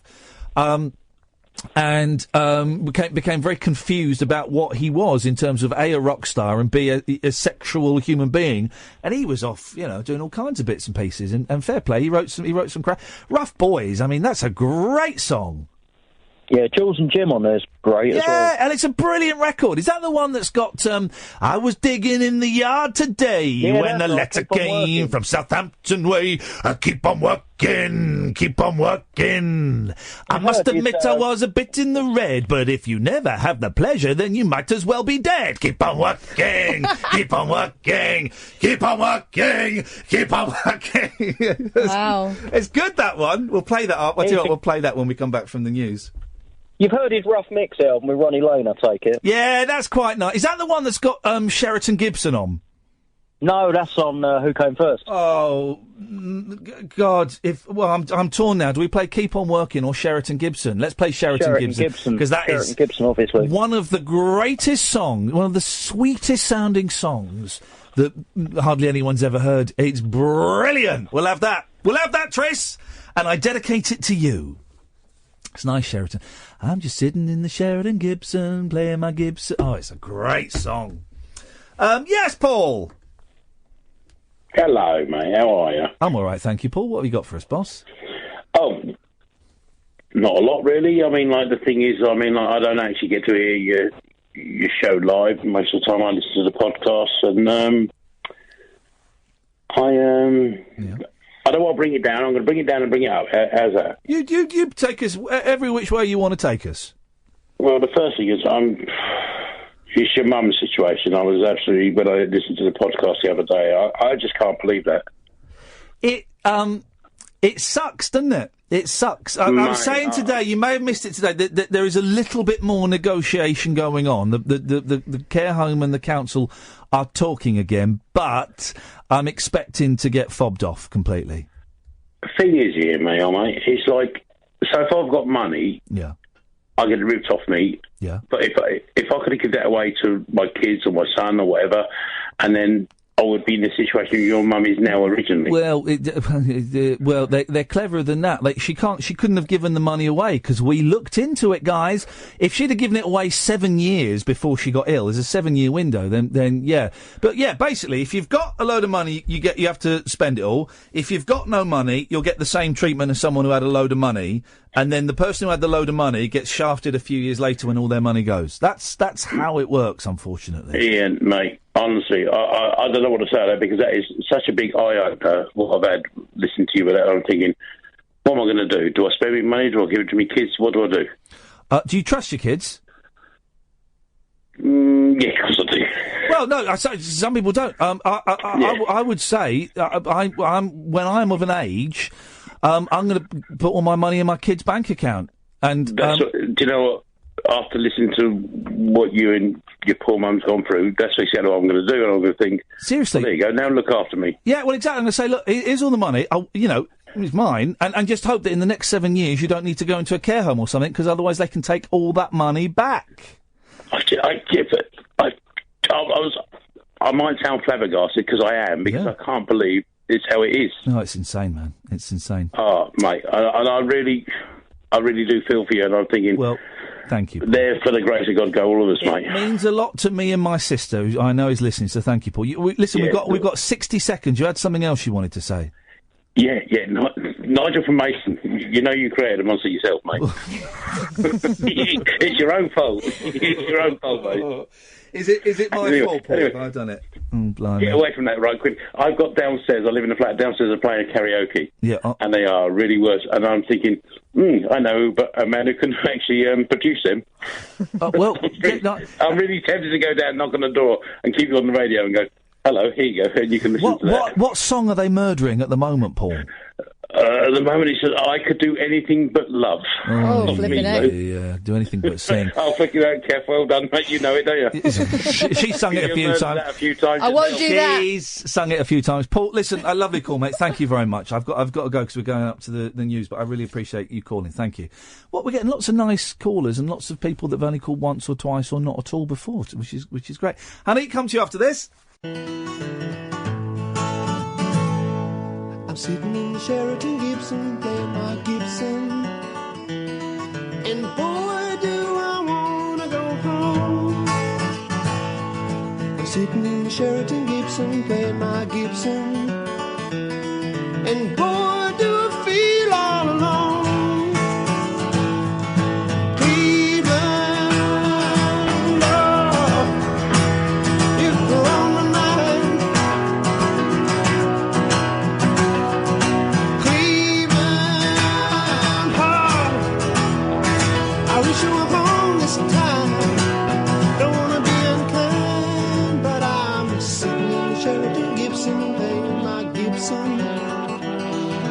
Thinking about a Sunday barbecue.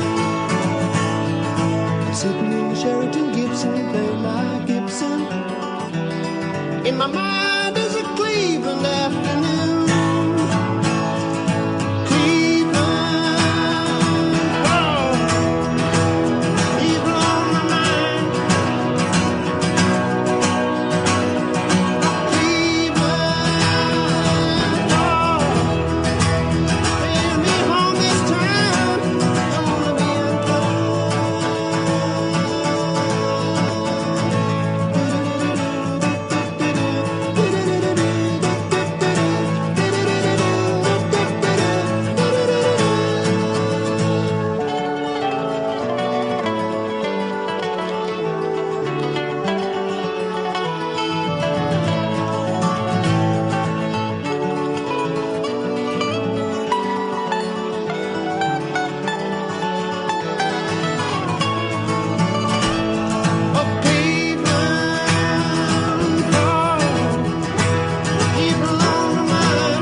And boy, do I wanna go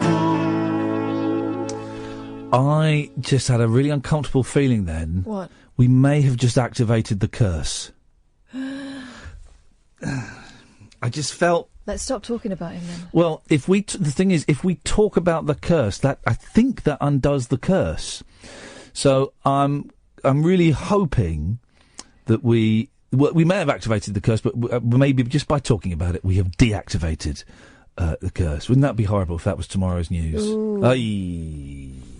This is the programme that elderly celebrities listen to hope that they're not mentioned on. We do. We've got a cracking track record for killing people. Bizarre. Not literally. 0844 499 1000. We'll take calls straight to air if you want to play that. But Honey's been waiting now for 14 minutes, 55 seconds. Yes, Honey. First of all, don't kill Pete Townsend. Well, it's not. I'm not going to go out after this and drive to Eel Pie Island and attempt to assassinate him. The thing is, with the curse, it's out of our hands. Exactly. The dark arts, no master. Well, I was going to call about our beef, but that song cheered me up. So. Yeah, you see, Honey's upset because I cut her off the other day. But No. Yes. I had more beef to settle with you, and you cut me off before I got there. So there's double beef. Mm-hmm. Oh, I do not fancy a bit of roast beef now. I've forgotten about it now. It was something about the lyrics to Sail on Sailor, or... Well, hang on a minute. You've never heard Hey Little Tomboy? Don't call me a plastic Beach Boys fan. Okay, well, I have now. Yeah, so what? I know all the lyrics to Sail on Sailor. That was another reason I had beef, because you sent me Hey Little Tomboy, and it seriously made me question whether I should continue being a fan. That's the one, Kath, that's... I know which one it is. But I know all the lyrics to Sail on Sailor now, so I'm still the number one Beach Boys fan. Well, okay, fine. Oh. Just think we may never get to see the Beach Boys ever again. Did you see them in 2012 when it was all of them? No. Plastic. I went. Me and my sister went. My sister don't even like the Beach Boys. She hates the Beach Boys. She thinks they're rubbish. And I took her and she sat through it and hated it. But even she was there. She didn't actually. She really enjoyed it. I probably would have loved it, to be honest. All of them together. Bruce Johnson, to not look old, he looked like he'd won a competition.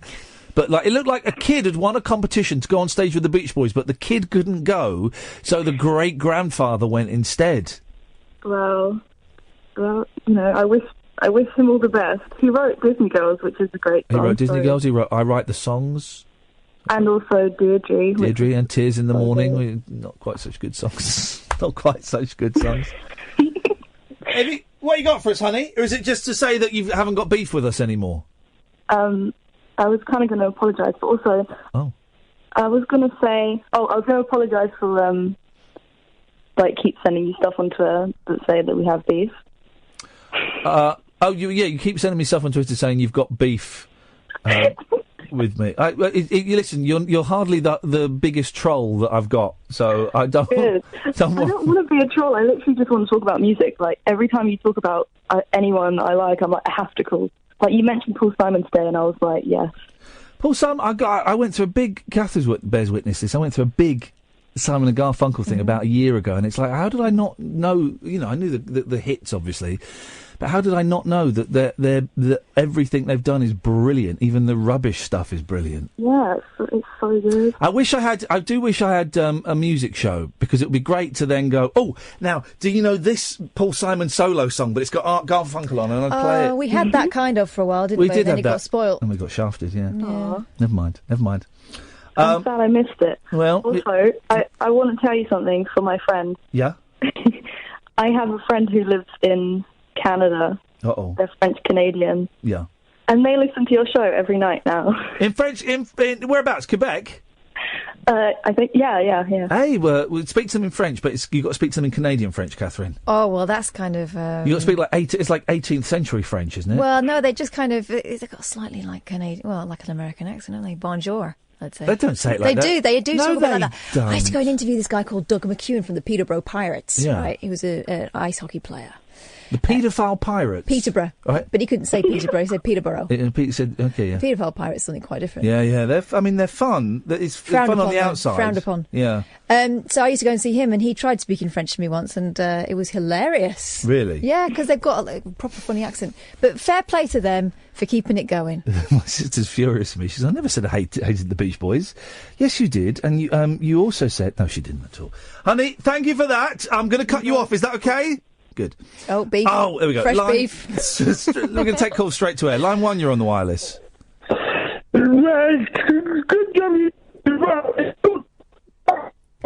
Yeah. No, we're losing you. Yep, literally couldn't hear any of that. Line 2, you're on the wireless. Hello? Oh. Is that me? Unfortunately, line 2, yes. It's Rob Burnett, driving away your blues. Sponsored by Barry's Motors. Are you saying blues there or booze? Blues, driving away the blues. Because if you can't drive while you're on booze. No, that's illegal. You two, I tell you, you're both. Oh. Unbelievable. You can shove it up your...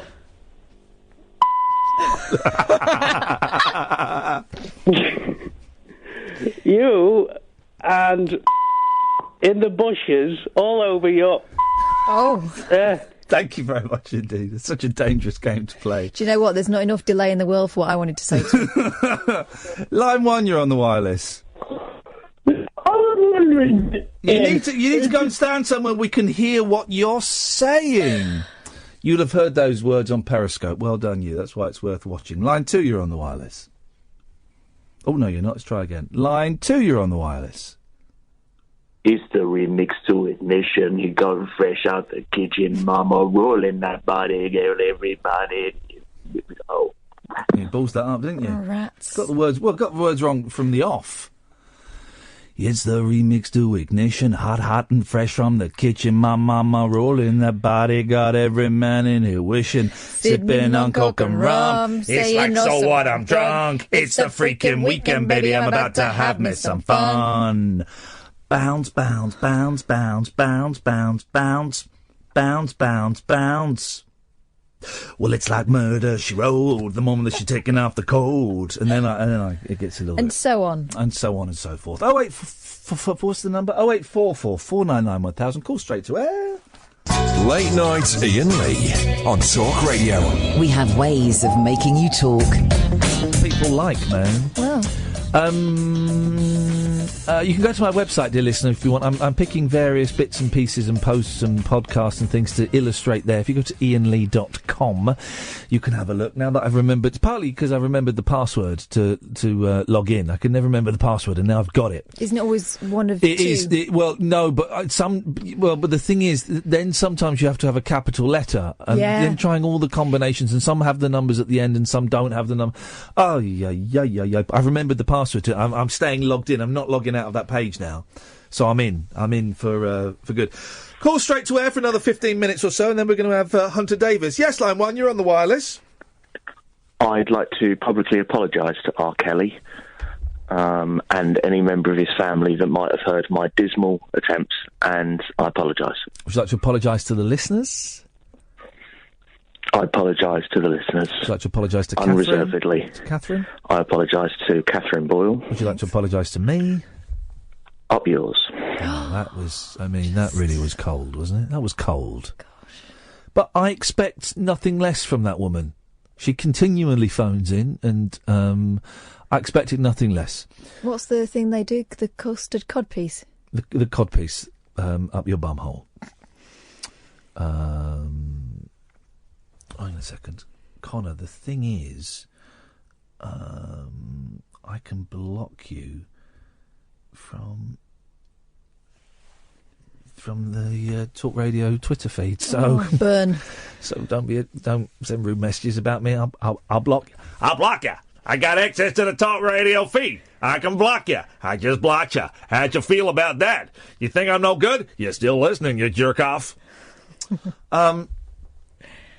0844 499 1000 is the telephone number. We'll take calls straight to air for the last... we've got another 15 minutes or so this nonsense.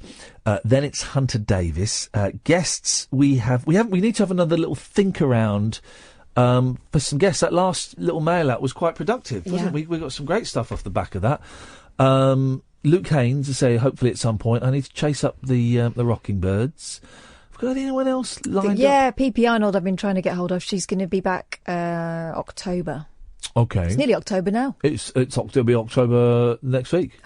No. Yeah, nearly Christmas, isn't it? Oh, God. If we haven't got anyone else lined up, that's fine. We need to chase up... I've got a couple in the pipeline. Noddy Holder we need to chase. Potentially the Quo. Oh, yeah, that'd be fun. They were trying to get us to do an ISDN, and I said, you do know we'll be wanting to do it around, 7:30, 8. Yeah. Well, that could be a problem. We'd go meet them. I want to go and meet them. We could go meet I them. want to go and meet them, because I think we get on with the Quo. Also, 3 of us, 3 people, you and them 2, on the phone's not going to work so well. No, it doesn't. I tell you it'd be good. Chaz and Dave as well. Oh, they'd be great. They'd be great. Let's space them out so we don't confuse them with the Quo. Yeah. Shall I? We had Chaz Hodges, didn't we, at one point? Yeah. And they're doing some shows. Let me tweet him now. Chaz Hodges. Oh, his name's like Chaz and Hodges, isn't it? There you go. Hi, Chaz and Hodges. Any chance I could come and interview you and Dave for the show? There we go. That's that sorted. Do that. And that, dear listener, is what our job entails. Thinking of people that we like. Who do we like? Oh yeah, I'll tweet them. Can you find it? Oh, I've got an email on this website. We'll send an email, and that's what we do. And I sort of know Chaz a little bit through Paul Garner, who may well be watching. Paul Garner's Chaz's son-in-law. He's married to Chaz's daughter, the delightful and very talented Kate Garner, who's also a singer. And I don't think I knew this when I was around Paul's house one day. He said, "Do you want the father-in-law's in the living room? Do you want to come and meet him?" I went, "No, don't want to be rude, but not really." He said, "No, I think you do." I said, "Paul, I don't want to be rude, but what am I going to say to him?" No, come and meet the father-in-law. And it was Chaz. Chaz was sat there. I told you when we went to Paul's son's 5th birthday. The entertainment was Chaz. Brilliant. On the old Joanna. Playing roll out the barrel and stuff like that. 5-year-olds love that stuff. Yeah, it was brilliant. But everyone was getting up and having. All it was it was Harry's granddad's sing along, doing a sing along, and we're all there going. All the adults are going, "Oh, this is flipping brilliant." The kids are going, "Oh, this is great." His granddad's playing on the piano. One of the most brilliant Christmas shows I've seen for a long time is have you seen the Chaz and Dave sing along, the Christmas one? Yeah, and it's got like all the EastEnders in it and stuff. Yeah, brilliant. They're brilliant. I think honestly, I think they're brilliant, and I think they're best. Their songwriting is up there with Ray Davies of the Kinks. It's kind of like it's like folk music. It's poetry is what it is. It's telling stories. Real stories. Line 1, you're on the wireless. Knock knock. Who's there? You. Unbelievable. Can we cut that off? Sorry. Unbelievable. Can we block him? I don't know how that got through because he was blocked. I don't know what happened. The system must have broken there. He's got one of them prepaid mobiles, hasn't he? I think He's so. Professional. Yeah. Troll. Now I know why I'm tempted to block the Talk Radio Twitter feed. Did I do the break at 15:15? I did, didn't I? I'm tempted to block Talk Radio Twitter feed. I'm tempted to block everyone. Yeah, that was probably John Holmes phoning in, or Sam Delaney. Might have been Julia Hartley-Brewer. Sounded a bit like Julia. Yeah, making her voice a little higher-pitched. 0844. She blocked me on Twitter. That I don't understand. Why would you... I win, though. Paul Ross has blocked me. I've never even spoken to him. Here we go. If you've been blocked, dear listener, if you've been affected by any of the issues on today's show, there's a brilliant Limmy sketch where he's watching a programme, and the credits come up and he's crying, and it comes up saying, "If you've been affected by any of the issues on today's show, call this number." And he phones the number and he's crying. He goes, and they go, "Hello?" He goes, "Yeah, I've been affected by some of the issues on today's show." And they go, "OK, thanks for letting us know. Goodbye." They just put the phone down. It's just brilliant. I love Limmy so much. I might have to crack on and have another little. I might have to watch them all again. To be honest, to check. I tweeted him last night because I couldn't sleep, and he was obviously not sleeping. I said, "What you got lined up?" And he said he's got another book coming out. maybe a little bit of TV, and then he said, F all, really. It must be weird being in that position, you know, where he is famous. I mean, he's just sold out Hammersmith Odeon and the equivalent in, I think it was Salford, he did. Or maybe it was in Manchester itself, I'm not sure. Anyway,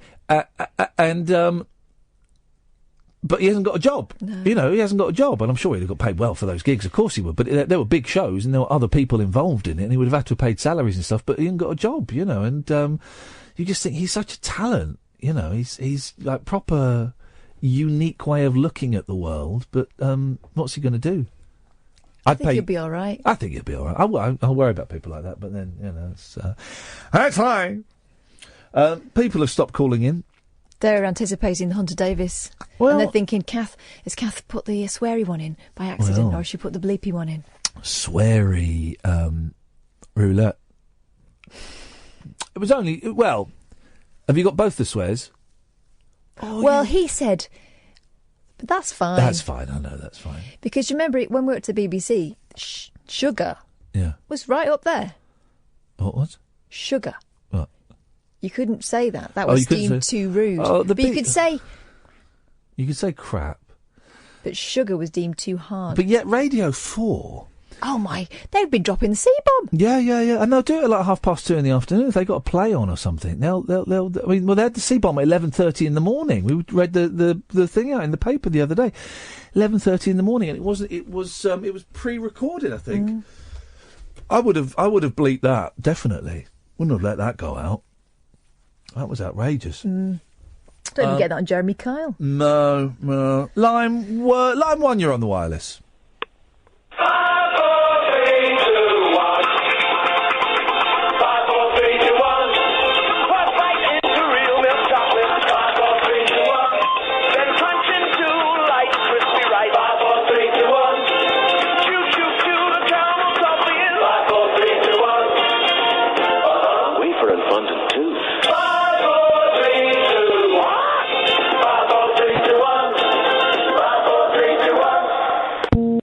Now that sounded like... That was obviously 54321 by Manfred Mann. It was an advert, though, for chocolate bars. But an advert for chocolate bar. But it sounded like John Paul Jones, the lead singer from Manfred Mann. Actually, he's redone the vocals. Another 60s song that was used for chocolate. It was big when we were at school. Trio. Yeah, okay, I'll give you that. Barber Club. You ever that? They were all in court. Yeah. And then suddenly they started going, bar of club, bar of club. It doesn't really work, does it? No, it doesn't work on any level whatsoever. Line 2, you're on the wireless.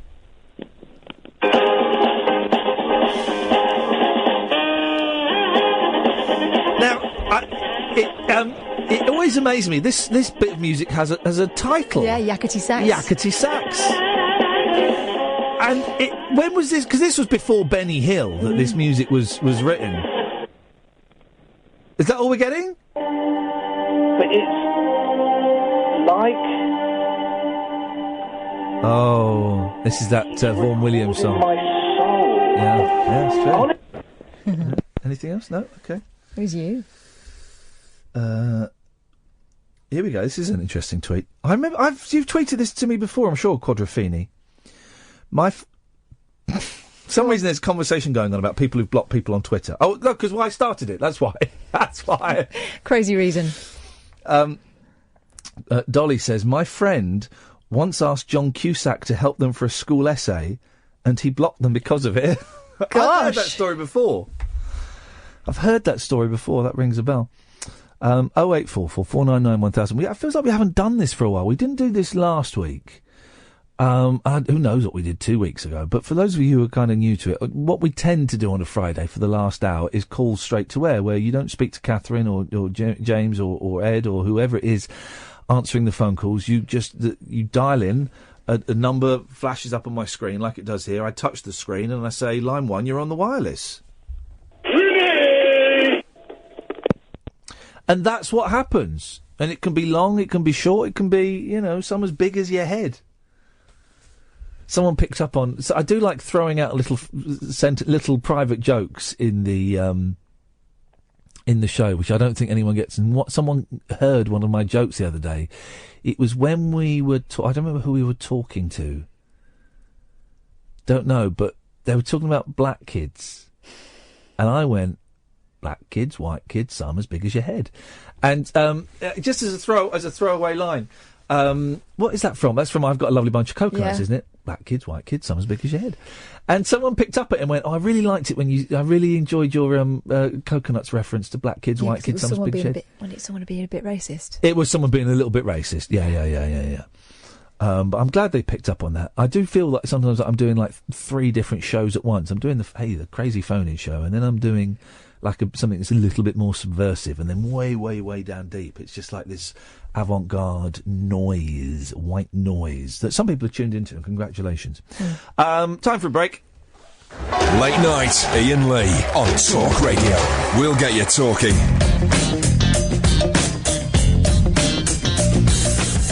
Oh, 08444991000. Hunter Davies is coming up very, very soon. Call straight to air in the meantime. Line 1, you're on the wireless. Oh.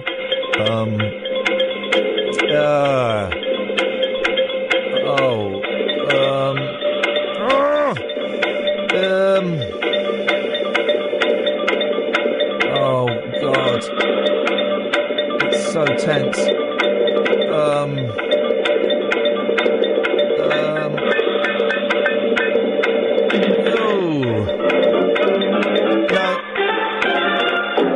No, sorry, I just couldn't get it. Sorry. Line 2, you're on the wireless.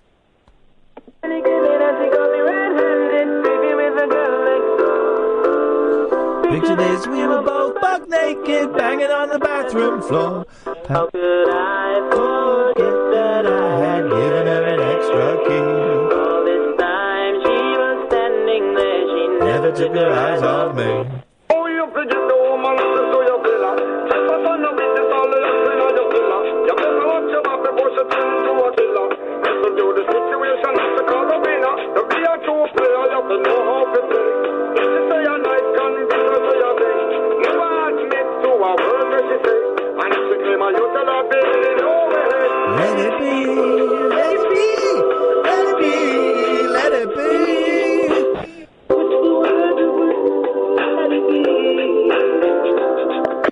Thank you very much indeed. I enjoy that. That's the Beatles and a Shaggy Let It Be Mash Up! Mashed Up! I like that. It's fun, that. I must get back into the habit of doing this on a Friday, because it's a really nice way of, I think, all of us kind of unwinding. You won't get this anywhere else. It's just a nice way to unwind. The weekend is starting, and the weekend means so many different things for so many different people. And for me, joy of joys, I've got the boys tomorrow, and I've got the boys Sunday morning lunchtime through to the afternoon, which is brilliant, because I've not really seen them this week because of work and stuff. So it's going to be it's always challenging, because there's 2 just balls of energy bouncing off the walls. But they're such charming young men, my boys. It was always a pleasure to spend time with them. Line 3, you're on the wireless.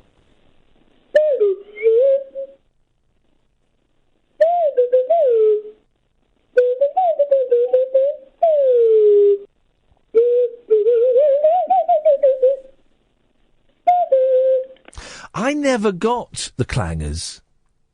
I always found they just did it recently, didn't they? Again with I think with Michael Palin, and was it an Oliver Postgate thing? Was he Oliver Postgate or Oliver Southgate? No, Oliver Postgate, I think. And I honestly, I mean, yes, a lot of skill and a lot of work goes into those things. He did Ivor the Engine as well, didn't he? Ivor the Engine. I used to hate that cartoon with a passion. I used to find it used to just suck the life out of me. But I always found those programmes like the Trumptons and the Camberwick Greens and the Clangers. I always found them a little bit soulless. Do you know what I mean? And I know that people love them, and they are cited as classics. But I always found them a little bit boring, I guess. I found them boring, really. There were a lot of...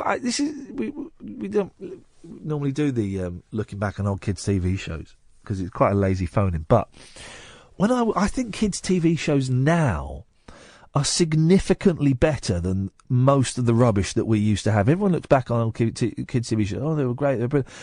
Yeah, they weren't. They were rubbish, generally.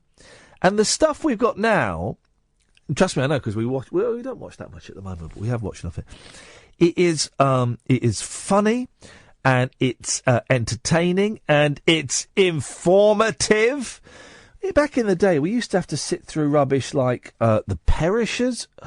Jeez, The Perishers. What else? Over the Engine. All of that stuff was just so mind-numbingly dull. Awful. I hate all this. Oh, kids' TV back in the day was brilliant. No, it wasn't. Most of it was utter pony. Line 1, you're on the wireless. Now,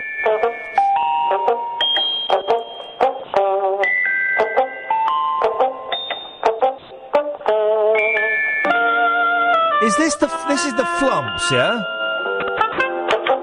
I think this is the Flumps. Interestingly, the Flumps were being mentioned on Six Music today.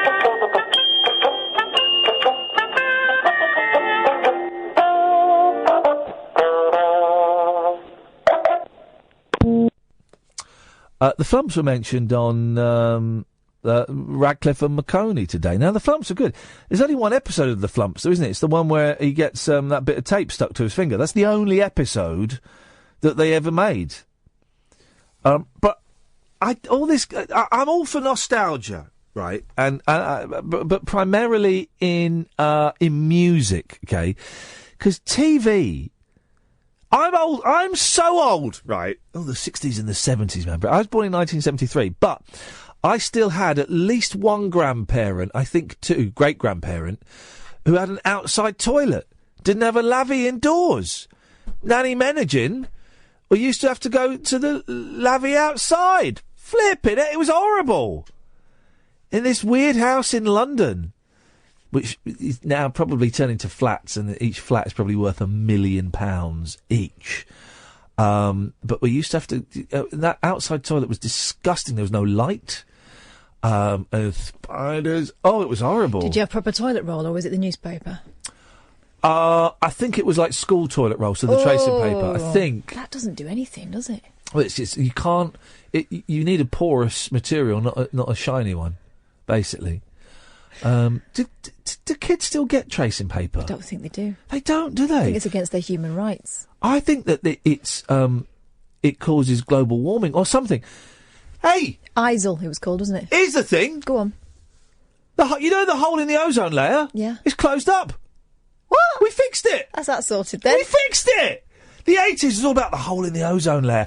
And there's another thing. I drew loads of pictures of that. Yeah, it's fixed it. And there's another thing, and I forgot to mention this, right? I'm sure I heard this on the radio today, that scientists have found out, if you're stood in front of a mirror, right, and you've got an itch on your left thigh, yeah, if you scratch your right thigh, it'll go on the left. Scientists found that out, did they? Yeah, I heard them say that today on the radio. They sorted out, like, all the cancer and all that now. But that's better than curing cancer. Well... But imagine you've got cancer... And an itch. And an itch. Well, that's 50% of your problems instantly solved. Yeah, fair play. By doing that. I'm sure I heard that right. And I meant to play the song that a computer had written as well. Computer wrote a song Save it for Monday. Called Daddy's Car. It was big in the news, and I thought, we'll have that, and I forgot to play it. That balls that up, isn't it? Balls that right up. Anyway, dear listener, am I doing an intro into Hunter Davies? So it goes straight into it. Beautiful. Listen, we're going to have a quick break. And then when we come back, I'll be back on Monday at 10. But when we come back, you're going to hear me talking to Hunter Davies, who is 80 years old. He's having his tea. He decides when the interview is over. And he wrote a book about the Beatles in 1968. And he's got a brilliant new book out called The Beatles Book. It's an encyclopedia of all things Beatles. And you told him the bit he'd missed out. And I told him the bit that he had missed out. Late Night Iain Lee. On air and off the leash. On Talk Radio. We have ways of making you talk. Hello, Hunter, can you hear me?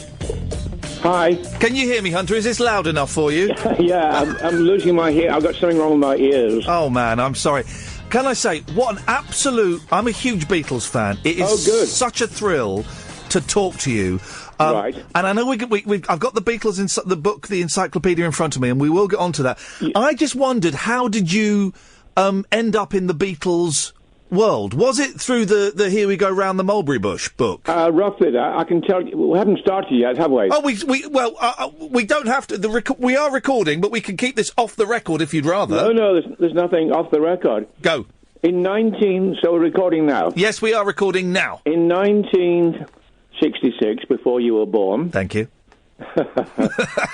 67 you were born, wasn't it? Well, hang on a second. I'm a 70s child, unfortunately. I missed out on all the good stuff. Anyway, in 1966, I did a novel, Here We Go Round the Mulberry Bush, it became a film. Yeah. But I'd actually been to see Paul 6 months earlier, Paul McCartney, when Eleanor Rigby came out. And I was writing a column in the Sunday Times called Atticus. It's still going, but in those days, we had more space and it was more freedom and longer interviews. And I thought the words, not just the tune, the words of Eleanor Rigby were absolutely brilliant. And I thought this will be the best poetry of 1966, as if I know anything about poetry. So I went to see him at his lovely house in Cavendish Avenue, where he hadn't long moved in, and I got the whole background to where the lyrics came from, how he thought about it, and I did a piece about it.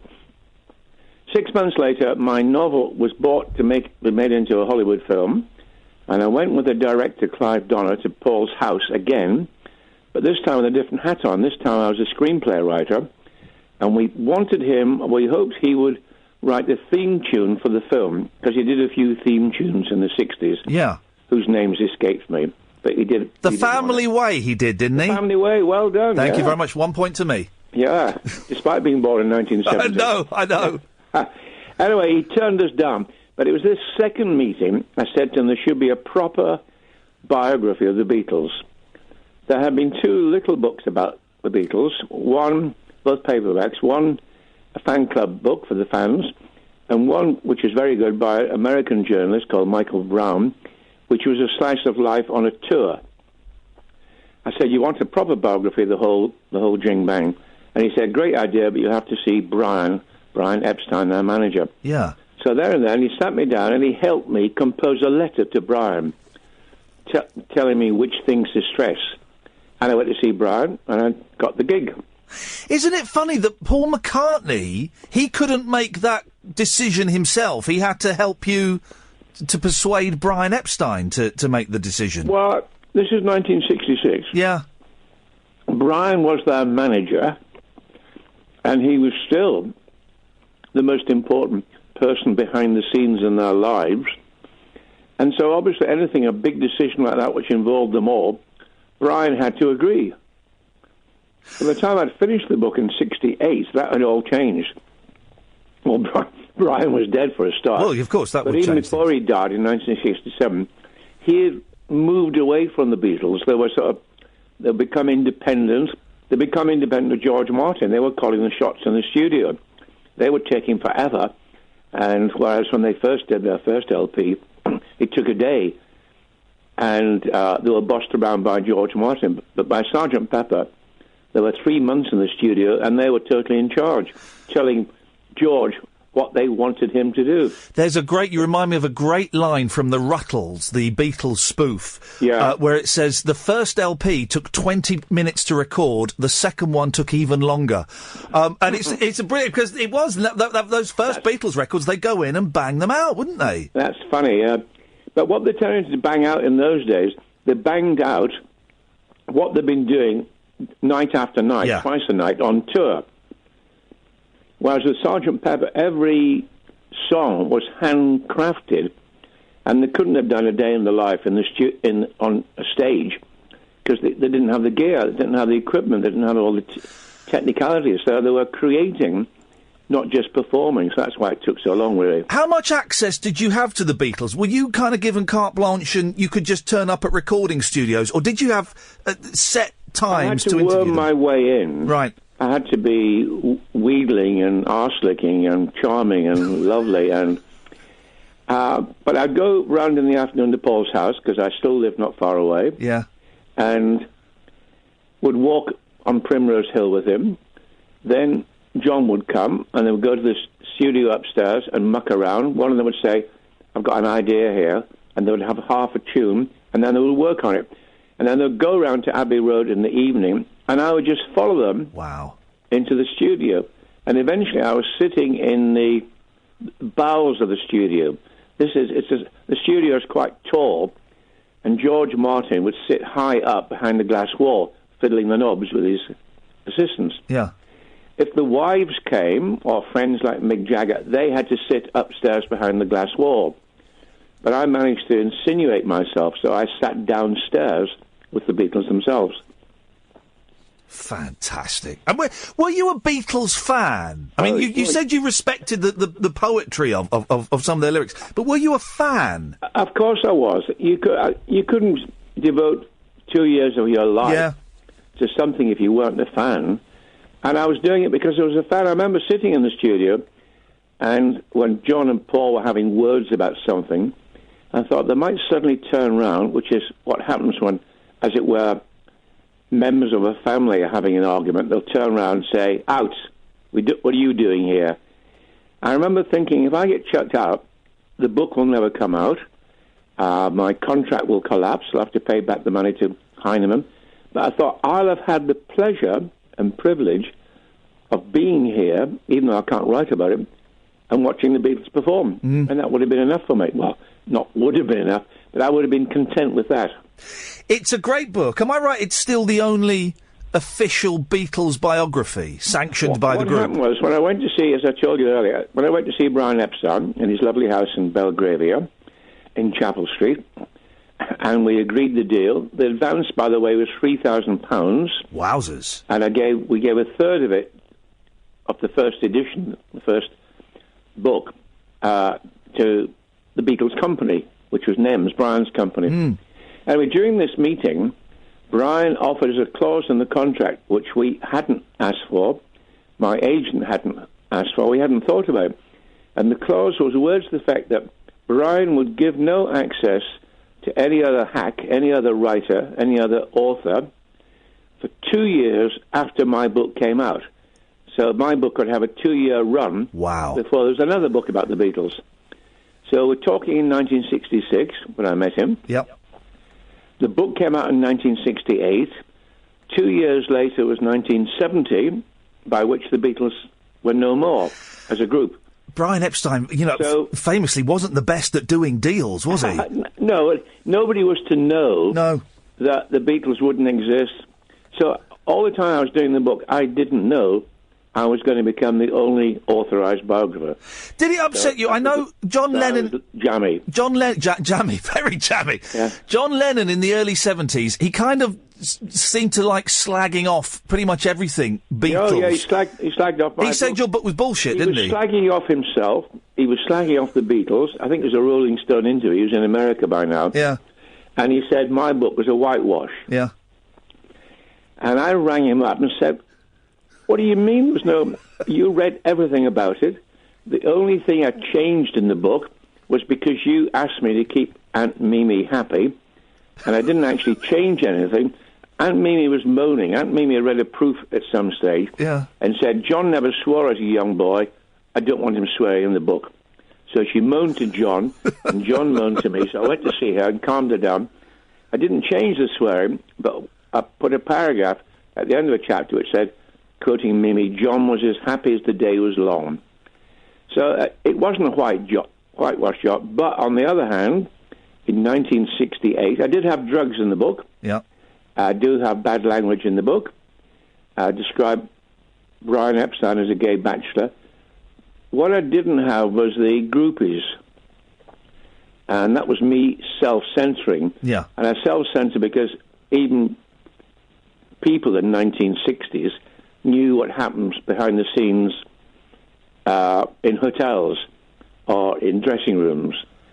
And all four Beatles were happily either married or engaged. And so I didn't want to, out of respect to them, didn't want to draw attention to all their sexual shenanigans. Yeah. Which, of course, John boasted about later. Of course. Yeah. But at the time, you didn't write that sort of thing. Did you ever think that, kind of 50 years later, and I know you've done so many different novels and screenplay, all kinds of things, 50 years later, that people would still be interested in the Beatles, and you'd be bringing out another Beatles book? At the time, I did think that the publisher in 66 said the bubble will burst. We don't want to know about the Beatles. And I said, it's more than just a pop group, it's social history. And they said, who needs social history? So at the time, even though I didn't expect them to disband and have rows and legal arguments in 1970, I did think their music would fade. Not from my mind, I would still love them. Yeah. But I thought other people would come along, equally creative, equally brilliant, and perhaps they would write 200 songs that we'll all sing. And that didn't really happen. But when my book came out in 68, for the next 40 years, I wrote 40 books on totally different subjects. I never went back to the Beatles till 2 or 3 years ago, and I've done 3 Beatle-type books by chance, because they're so, I don't know, everybody wants to know about them. And I did one about John Lennon letters. So I did 2, John Lennon letters and the Beatles lyrics. And I like to think that both of those were original. There's been 2,000 books about the Beatles since my 16/8 book, and most of them are reproducing, how else can they do it, the same old biographical stuff. But these 2 books I did in the last few years, the lyrics and the John Lennon letters, you had never seen that material. I don't have the lyrics, but I do have the John Lennon letters book, and it's stunning. Read that. Nobody had seen that. Oh, it's stunning. Unless they were a private collector and had a few letters. The Beatles Encyclopedia... Yes, which is the new one. You are coming to. Yes, which is... I'm holding it. And that is an encyclopedia, so that's not pretending to have new material. That is a new way of organising and explaining the material we all know. So it's an absolutely whopper. You need very strong arms to pick it up. It's a beautiful book, and it's separated into Beatles places and Beatles people and Beatles songs. Yeah. And it's one of the... It's a joy, because you can just pick it up and just see where the pages fall and go, all right, Edinburgh, the ABC Cinema, Lothian Road, and you can read about that. I feel really bad, Hunter. You've missed one person out. Who's that? Jimmy Nicol. Is he not in the People? No, he's not. Have you looked? Have you checked? I've triple checked. For those who don't know, Jimmy Nicol is Are you sure? Yeah, I'm sure. There's a you got it in front of you? I've got it in front of me. Now, there's a picture of Jimmy Nicol later on in the book. And you've looked under... Well, he's in the book because we have him in the tour. We have him in Australia when he replaced Ringo. Well, maybe he's in Australia. I mean, Beatles people... Hang on. Lennon, Lester... let's get to the... McCartney... Look, Fall... Hang on a second. That was done by... No. Books in 4 sections. It goes from Murray the K to Harry Nilsson. Well... and I hate to do it. I feel terrible, but... He should be in. He's in the book elsewhere, but he should be in. Okay. The 4 sections, as you say, are people, places, songs, and performances. And each chunk is alphabetical inside that section. And I did the introduction. But I only actually wrote one of them. I did the songs. Yeah. So I'm not a Beatle brain. I can't remember any facts and figures. I can't remember anything. So my 3 little helpers did the real work. So I'll have a word with Spencer Lee, who did the People. Spencer. To ask him why Jimmy Nicol's not in the People. What you missed out is the really unusual thing about this book, which will annoy all the fans. Go on. We've given ratings to everything. Yeah, I know it. You know, with restaurants, you have 5-star restaurants or a 5-star film. We have done it with the whole book. So we've given ratings out of 10 to every song, every person in the Beatles' lives, every performance, and every place. And this is to let you see in shorthand how we rate the importance of either these songs or these people. I've just seen the... And also it's a sort of way of Oh, it's great, because then it gets people going, well, no, he's got that song wrong. I'm just looking at the paperback writers section. It's a list of 12 Beatles books, and you've rated them. Oh, look, The Beatles by Hunter Davies gets 9 out of 10. There's a surprise. There's only one other book gets that. I didn't actually write that, but obviously I let it go, didn't I? Of course you did. One of my... I like the characters on the periphery of the Beatles. I'm obsessed with Magic Alex, who was... With who, sorry? With Magic Alex, you know, Alex, I can't remember his last name, Mardas, the electrical... Oh, Mad Alex. Yeah, the technical wizard who promised he could build 72-track studios and soundproof booths, and of course he couldn't do any of those things. Well, the Beatles, when they created Apple, were wide open to people talking them into things because they were very naive and they were very idealistic. The idea of Apple was they had all this money, which was 98% in the pound went on tax, and they thought, well, let's do some good with it. When we came from Liverpool, could have done with some help. It took us long time to get going, so I thought, we'll try and help other people. So they were altruistic. And of course, you know, with the Apple boutique in Baker Street, people just walked in and took everything away. And they thought it was a laugh. They thought it was, you know... Well, everyone was taking advantage. There's a great story of the Hells Angels coming over, because I think George said, oh, if you're in London, come and stay with us. And about 20 of them did. And it all got really quite tense, didn't it? Yeah. They were quite naive in terms of business around that period, weren't they? They were a combination of endearingly naive and yet quite hard-nosed. They could be hard-nosed about some things. If people were taking it, well, look at Taxman. That was George's song, and George was absolutely furious at the government and the people taking all his money from him. So you get very upset by that. It's a great book, Hunter. Okay, I'm glad you enjoyed it. Are you going to do any more Beatles books? Is this it now? No, I'm finished. You're done? I've done Beatling. You sure? Well, in this book, apart from it being a monster encyclopedia, all the illustrations are mine. Right. So I've emptied I've been collecting Beatles stuff since the 60s. So it's letters and manuscripts and souvenirs. So I've used those as illustrations. So that's it. I've cleared my head, cleared my memories. I've cleared the decks. That's it. Anyway, nice to talk to you. Hunter, it's been so nice to talk to you, and thank you so much for this and all your other books. Take care, man. Bye-bye. All the best. Bye. Bye-bye. Talk Radio. Join the Talk Nation. Dial up and talk radio. We'll get you talking.